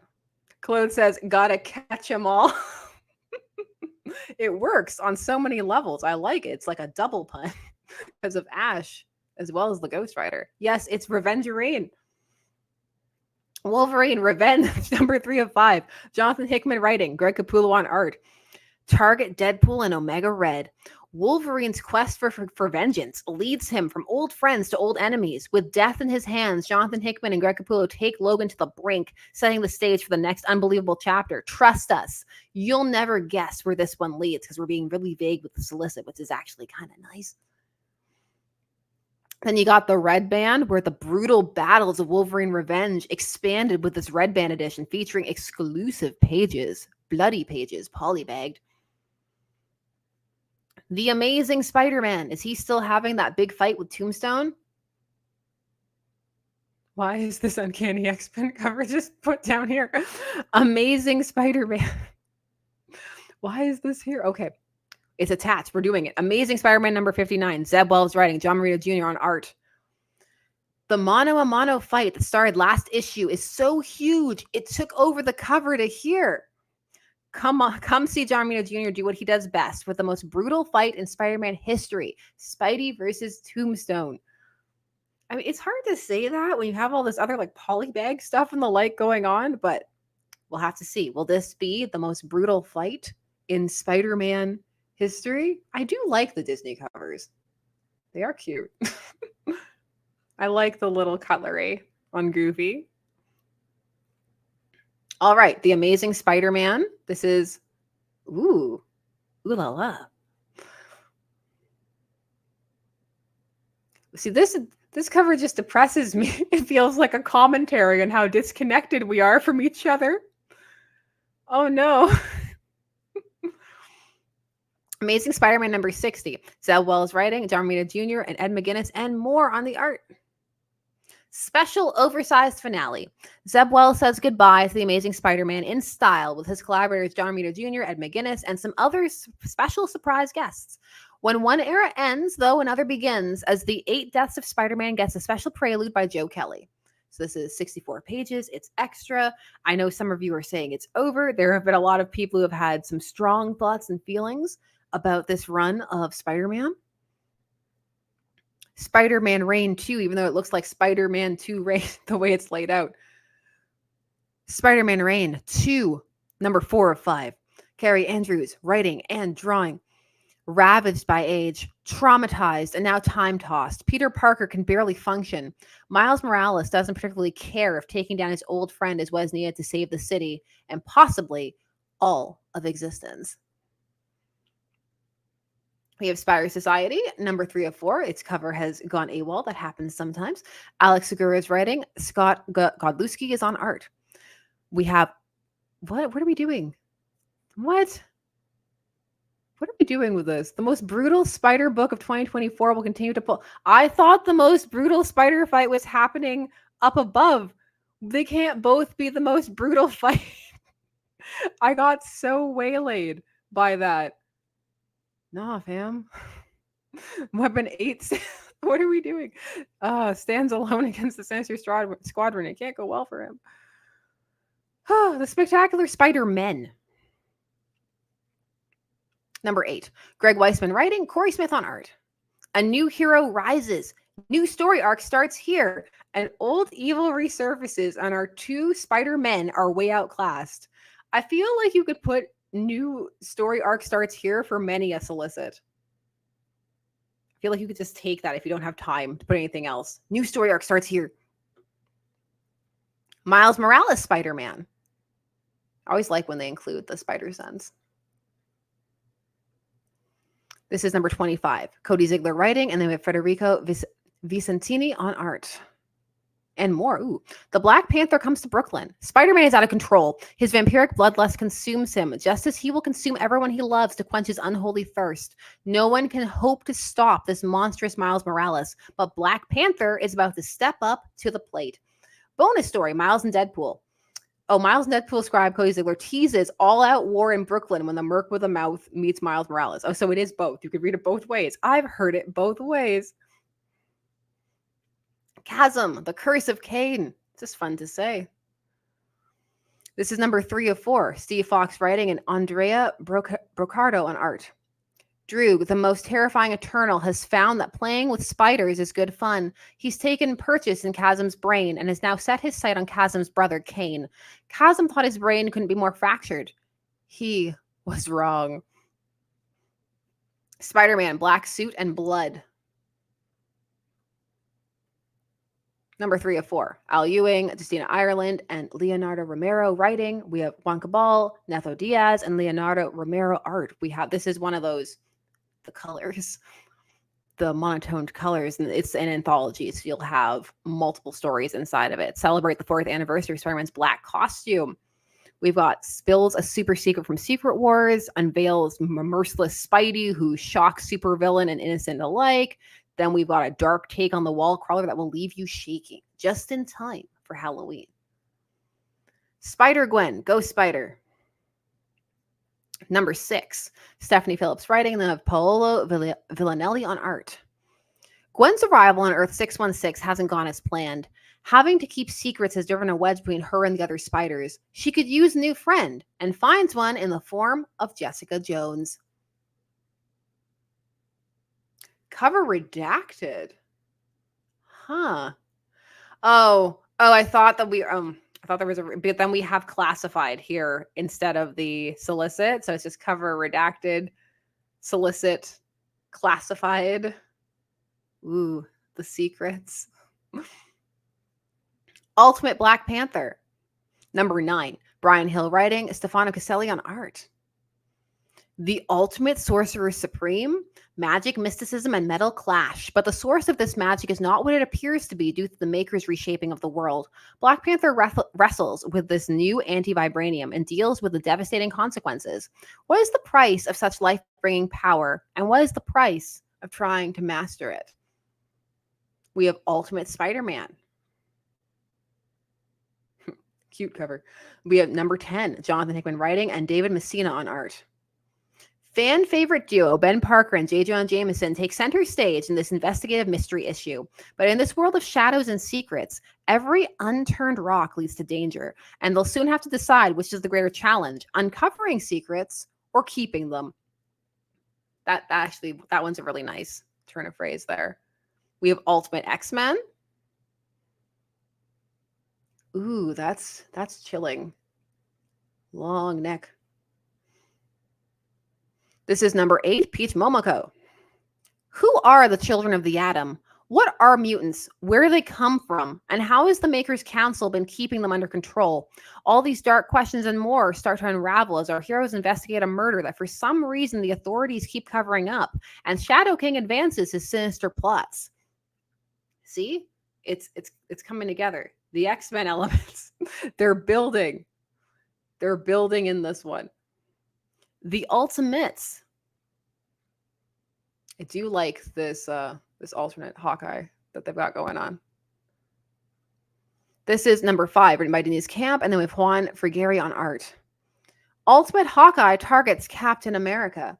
Hawkeye no more? Not for long. A new challenger approaches when an unknown civilian picks up a discarded bow and arrow and refuses to let the Ultimates reclaim the stolen Stark tech. Captain America tries to settle the dispute, leading to an action-packed brawl of arrows versus shields. Meanwhile, the Ultimate Hellfire Club is up to something. We have facsimile editions coming out for The Amazing Spider-Man. This is 261. We also are still doing the facsimiles for Secret Wars. This is such a great cover. The art in the Secret Wars, they were so good. All right. Uncanny X-Men. We also have facsimile here. Number 244. Avengers, assemble. I'm thinking about this one. I'm thinking about it. Why is he posed like that?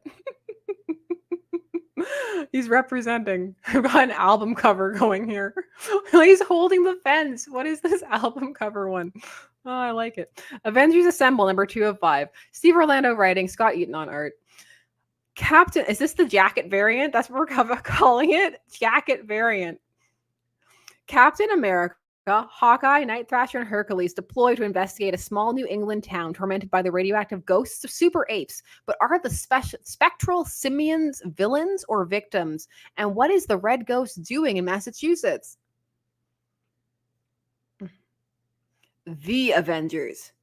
Mainline Avengers. Do they get a jacket variant? No jacket variant for them. Avengers number 19, written by Jed McKay, and then we have Fareed Karimi on art. Doom against Earth's mightiest heroes. Dr. Doom puts the Avengers to the test. But what is the purpose of the Avengers? Well, that's a deep question. To prove why Doom's way is not the right way, the Avengers will have to face their greatest threat, their own dark pasts. Meanwhile, T'Challa embarks on a clandestine mission. Common sense, thank you very much. Theory, I think Natsu is the daughter of Cyclops and Colleen Wing. Chris Claremont originally wants Colleen to be Scott's love interest before Madeline Pryor. Now, Colleen is Japanese. What do you think? I think it would be interesting if they did that. They have been pulling a lot of the threads that Chris Claremont laid out and actually doing things with them or bringing some of those things into canon or finishing off some of those plots. So it has been fascinating to see that happen, because there are lots of threads and hints or ideas that didn't fully come to the fore. So it is interesting to speculate and ponder. Ultraman and the Avengers. Ultraman Avengers number 3. Kyle Higgins and Matt Groom writing, and we have Francesco Manna on art. It's finally here, the battle to end them all, as the fate of the cosmos hangs in the balance. In one corner, the devourer of worlds, Galactus, and his new herald, Alien Zarab. In the other, the assembled forces of Captain America's Avengers and Ultraman's Ultra Guard. But can our heroes really hope to take on such an apocalyptic threat? And even if they can, what consequences might that have for multiple universes? Namor is very contorted on this cover. He's twisted so many ways. There's a lot happening on this Namor cover. Oh, I can't look away. I can't look away from this Namor cover of him attached to this anchor. It's nice, but it's not the anchor cover. Number 4 of 8. This is Jason Aaron writing, Alex Linz and Paul Davidson on art. 7 kings battle to rule the seas. War has engulfed the undersea realms, from the ruins of old Atlantis to the sunken forests of the seaweed men, while in the mysterious depths of the secret seas, Namor's vicious past comes back to haunt him and ties him to an anchor baby. Captain America. Number 14, written by James Straczynski, and then we have Carlos Magno on art. The New Warriors 3. James Straczynski revisits Thor and Spider-Man, still reeling from recent events at the Front Door Cabaret. Captain America needs friends now more than ever, but Spidey and Thor have problems of their own, and so the impromptu Warriors 3 set out on an adventure that will either draw them closer together or drive them all insane. Ayon's saying, let's look at that cover one more time. No, we'll leave Namor up there attached to that. Attached to that anchor. We have much solicit still to uncover. Look at where we are. You can see our little marking, but we're gonna do it. We're gonna make it. We're committed at this point.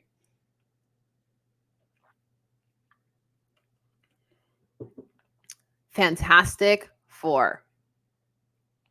Johnny's mustache. Number 26, Ryan North writing and Ivan Fiorelli on art. Saturday morning variant cover. Ooh.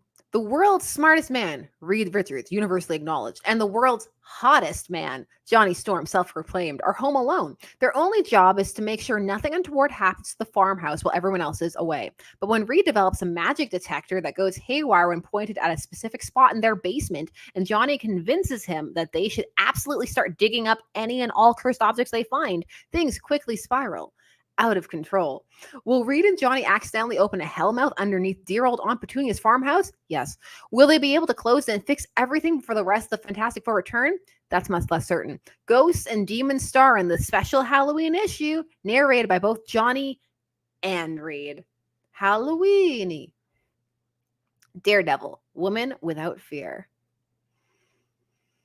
Number 4 of 4. Erica Schultz writing, Michael Dowling on art. The wages of sin is death. Electra Nachios knows better than anyone just how much blood is on her hands. But unfortunately for her, anyone in this case happens to be Joe Garrison, the new Punisher. Now we're at Daredevil. Why is Storm there? I'm intrigued. Daredevil number 14, Salim Ahmed writing and Luigi Zagari on art. The revelations continue. As answers fly like punches, Matt Murdock, Electra Nachios, and those closest to the Daredevils have learned more about themselves and one another than they ever thought possible and may ever have been advisable. Now as Matt and Electra learn truths about each other they wish they could forget, so do others in Matt's inner circle, and mark our words, readers, the consequences will be dire. Do you ever get thrown off when all of a sudden the solicit starts talking to you? Because they don't always do it. It's like, whoa, being addressed. The Incredible Hulk. I do love how monstrous That's just a great image. You get some really good art with the Hulk.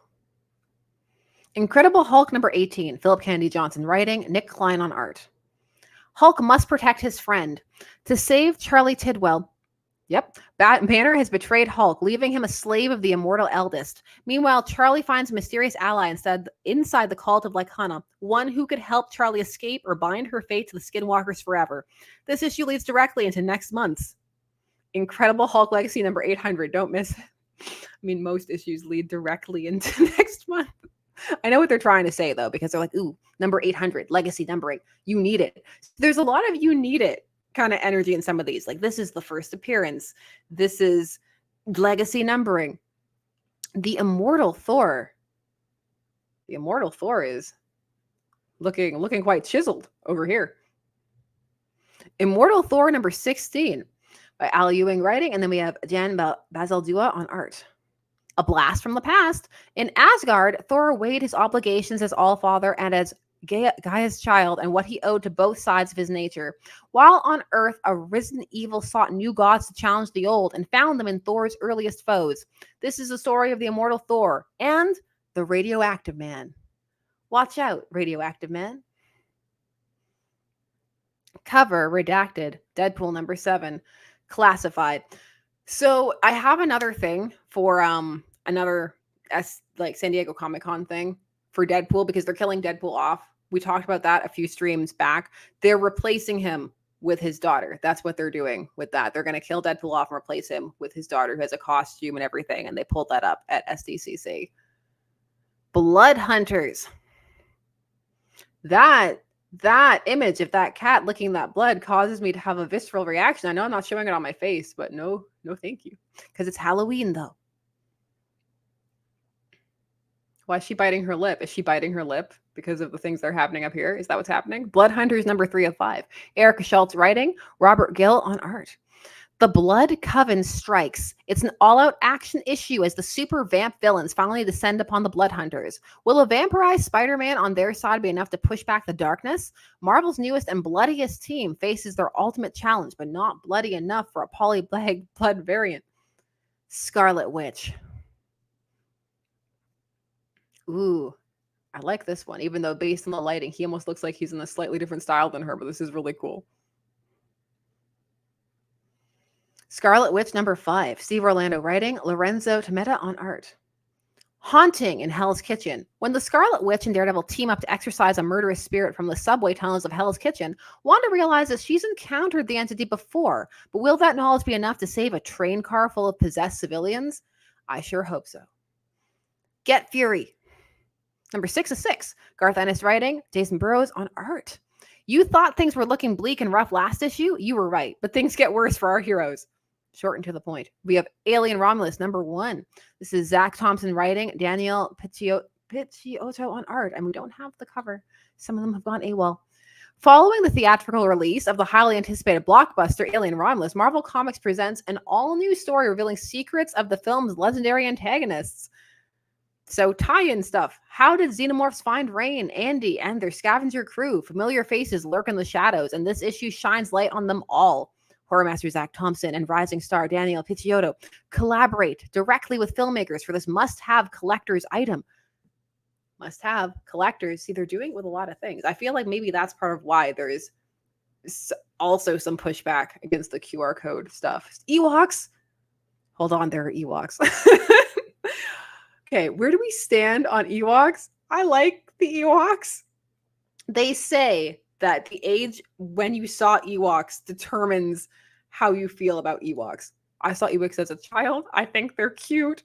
I enjoy Ewoks. I liked even that animated show. I have the movies that they made, like the Caravan movie and all of that stuff.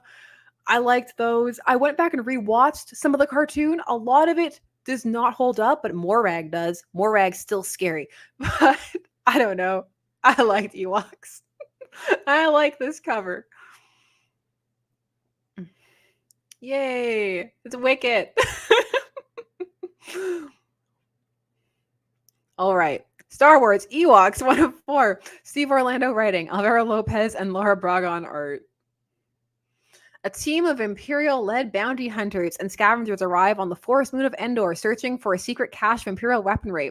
Are they prepared to face off against the battle-ready Ewoks who took down so many of their ranks? Who is the mysterious new warrior Ewok returning to Bright Tree Village? And what is their connection to Wicket W. Warwick? Star Wars Inquisitors.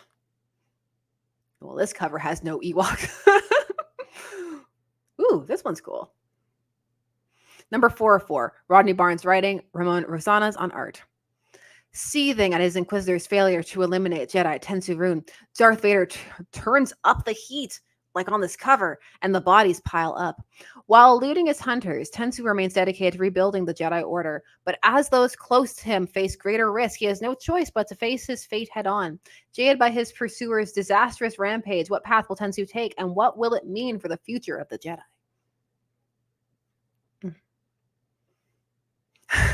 I see some of you saying we need more Ewok movies. The second Ewok one got a little dark, like her family died and everything.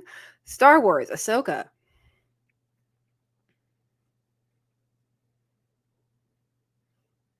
Number 4, Rodney Barnes writing, Horizonte on art. Fallen Jedi. Hera risks her career to help her friends, while Ahsoka and Sabine confront enemies. Short, succinct, to the point, 40 pages.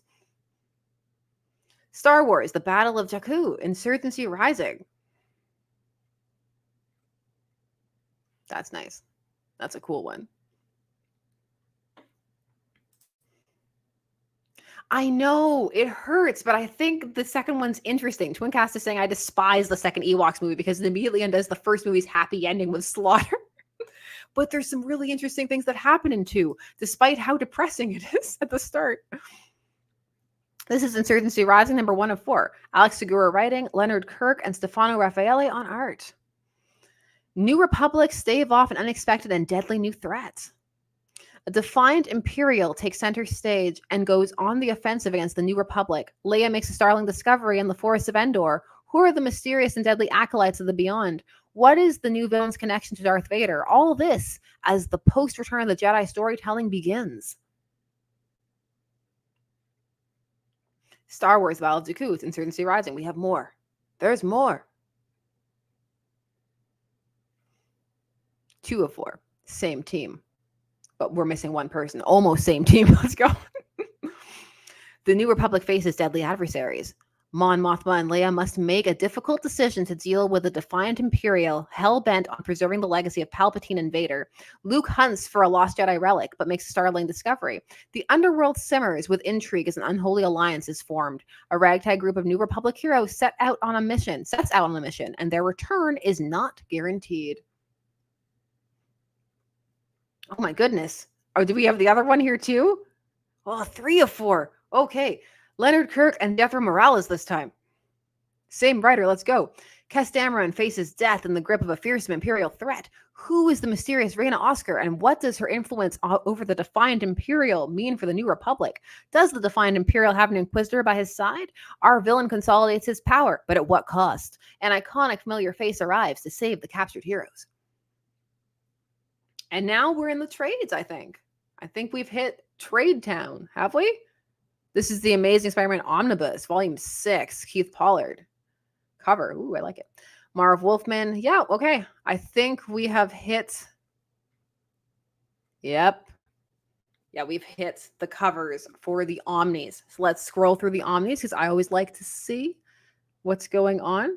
Doctor Strange, Master of the Mystic Art. It's Omnibus, Volume 1. When are we collecting from here? Oh, nice. 1974. Cool. They have multiple covers that they show here because they show the stuff that's directly for the stores in these. Rick Remender Punisher, the Omnibus, new printing for those who don't have that one. How many pages is this? 760 for 100. Oh, they're being a bit less aggressive with some of their Omni pricing. I think I like the other cover. This is the Uncanny X-Men. Which volume are we on? Oh, Fatal Attractions Omnibus. Well, I can see why they're doing that after how well that landed for the X-Men 97. Ooh, I like this one. This one's cool. If I had a choice, that one's really cool. Oh, you have multiple. They're really pushing out the variants for this one. Ultimate Fantastic Four Omnibus. Well, I mean, with the Maker stuff going on, it makes sense that they would be re-releasing some of this stuff. Ultimate Fantastic Four, Black Panther Omni, Daredevil, a love story. This is the Ann Nesenti Daredevil. Cool. Looks like there's some cool Omnis coming out. The official handbook of the Marvel Universe, Master Edition. Nice, nice, nice. Your cover's there. Avengers Forever by Jason Aaron. Yes, yes, yes. The Marvel Masterworks, The Invincible Iron Man, Volume 18. Oh my goodness. Volume 18. And then we have the Fantastic Four as well for the Masterworks, Volume 3. We have Demon Days. Oh, nice. Peace Momoko's Demon Days, Demon Saga, The Demon Wars. This is Demon Wars. This is Doctor Strange by Jed MacKay, Volume 3. The Avengers, Volume 3, also by Jed MacKay. Jed MacKay was writing a lot of things. He's still writing a lot of things. Dracula, Blood Hunt trade paperback already. Midnight Suns, trade paperback. Blood Hunters, they are turning these trade paperbacks out quick. This is the X-Men 97 tie-in comic for those who are interested in collecting all of the things related to X-Men 97. Weapon X-Men, the trade paperback. This one's coming out in December of 2024, so you have time to get ready. Ghost Rider, Final Vengeance. Volume 5. The Immortal Thor, Volume 3. Deadpool, is this Volume 1? Yeah, this is Volume 1 of the latest run that they've done. And we have the Star Wars trades that are over there. I'm scrolling faster, I know, but the end is in sight. Star Wars, Darth Vader, Black, White, and Red. Star Wars, Volume 9, The Path of Light.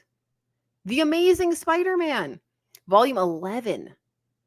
My goodness. Spider-Woman, Volume 2. Jackpot and Black Cat, their trade. Black Widow and Hawkeye, their trade. Epic Collection, The Silver Surfer. I'll probably have to grab this because my daughter is still very into the Silver Surfer. This is the Epic Collection, The Mighty Thor. Epic Collection, Avengers, Seasons of the Witch, which instantly put the song in my head. Oh no, that's going to be there for the rest of the evening. Night. Star Wars, Droids and Ewoks. I didn't like the Droids show as much as the Ewok show. I'm not sure if that's a controversial opinion or not. Darth Vader. All right. Spider-Girl. What Spider-Girl is this? The Modern Era Epic Collection. Oh, cool. This is collecting 68 to 84. Cool. So for those who don't have all of these Spider-Girl stuff. Iron Man. Modern Era Epic Collection. It makes me feel ancient when they call these things the Modern Era Epic Collections. This is Hawkeye, Shafted. Excalibur. Days of Future Yet to Come. Doom. The Trade. Mini Marvels. Hulk Smash. Very cute and satirical, as they say here. Marvelverse, Captain America. New printing, for those who are missing that. The Gwen Stacy series that they did that had like hiatuses and stuff, but there it is. Beyond Amazing. I was invested in seeing if they would finish this, and they did. And now the trade is here. And that's it. The rest is the posters and the stuff that the people can buy. That's it. We did it. I saw a question from Odery. There it is. Odery Saint Chocolate asking if we're doing DC Solicits next. We already did DC Solicits. I have that on my channel. I leave all the live streams up. So that is there. It has solicitations in the corner. I think I actually put it also as a link in this one. I may have not. If I didn't, maybe I shall go and add it. So there are many things. There are many things happening. Now that we have seen all of those, what are you excited for? Which X books are you picking up, if any? Are you reading Venom more? What is it that you're picking up on the Marvel side of things? Are there any of those trades that you're really excited and hyped for? Chem Dog is saying, what a wild ride. It's been it's yes. You know what? We're not done yet. Why? I have the thing here. I've got energy. I've got big late night energy. Oh, I see some people looking for Revengerine. Let's do some more SDCC stuff. Why not? We're here. All right. So this is what they're doing with Ellie Wilson. This is her costume that you're going to see when she takes over Deadpool #7, which is the redacted thing. That's why it was like redacted, because they took some of the news and released it at Comic-Con. So that's how she's going to be over there. And they announced that they're doing it as announced during a closed-door retailers only panel that is now up in articles on other things. Deadpool's young daughter, Eleanor Ellie, is going to be taking over the Deadpool name. So they're going to be, she's been training. They've been building up to it. Deadpool is dead. Long live Deadpool is how Marvel is advertising the change. So is this something that you're excited for? I like the look. I do like the look. I mean, they've done various different Deadpools many times, Deadpool Core, all of those things. So were you reading this run of Deadpool, and are you excited to see this changeover? Is this something that you're anticipating? Let me know. What do you think? I do like the one cover over here. This one, the one with the dog in the back. That's got some exciting energy with Taskmaster going on. Oh yeah, there's tons of stuff out there, and it's going to keep coming out throughout the weekend, I imagine. But I have time tonight. This is Friday, yes, to discuss some of the things. I just think it's fun and interesting to check out everything that's going on. There's a lot of news and energy right now, and it's just fun to be involved in all of that. Ben Chan is saying, how soon before we get a live pool? I support a live pool in a separate title. Come on. Let's make it happen. Lieutenant, a live pool. So we discussed a lot of things. It's been a while. There's lots to do on my end. Things to edit. More things, as always, coming soon. I hope that you enjoyed hanging out, discussing all of the various news, the Justice League, the EC, QR codes, taking a look at all of the solicits and all of that good stuff. It's always a good time. I always enjoy it. I've really come to enjoy the solicits and going over them quite a bit. So, as always, enjoy the rest of your day, night, evening, all of those things. I'm enjoying all of your various pool jokes that you were doing on the side there. Of course, I'll have more stuff to check out coming soon, and we'll be back streaming about something. Who knows? Maybe it'll be something huge. We'll be back this weekend. We shall see. But thanks so much for taking some time and spending it with me. And I will see all of you again soon. Yes. All right. Good night and bye-bye.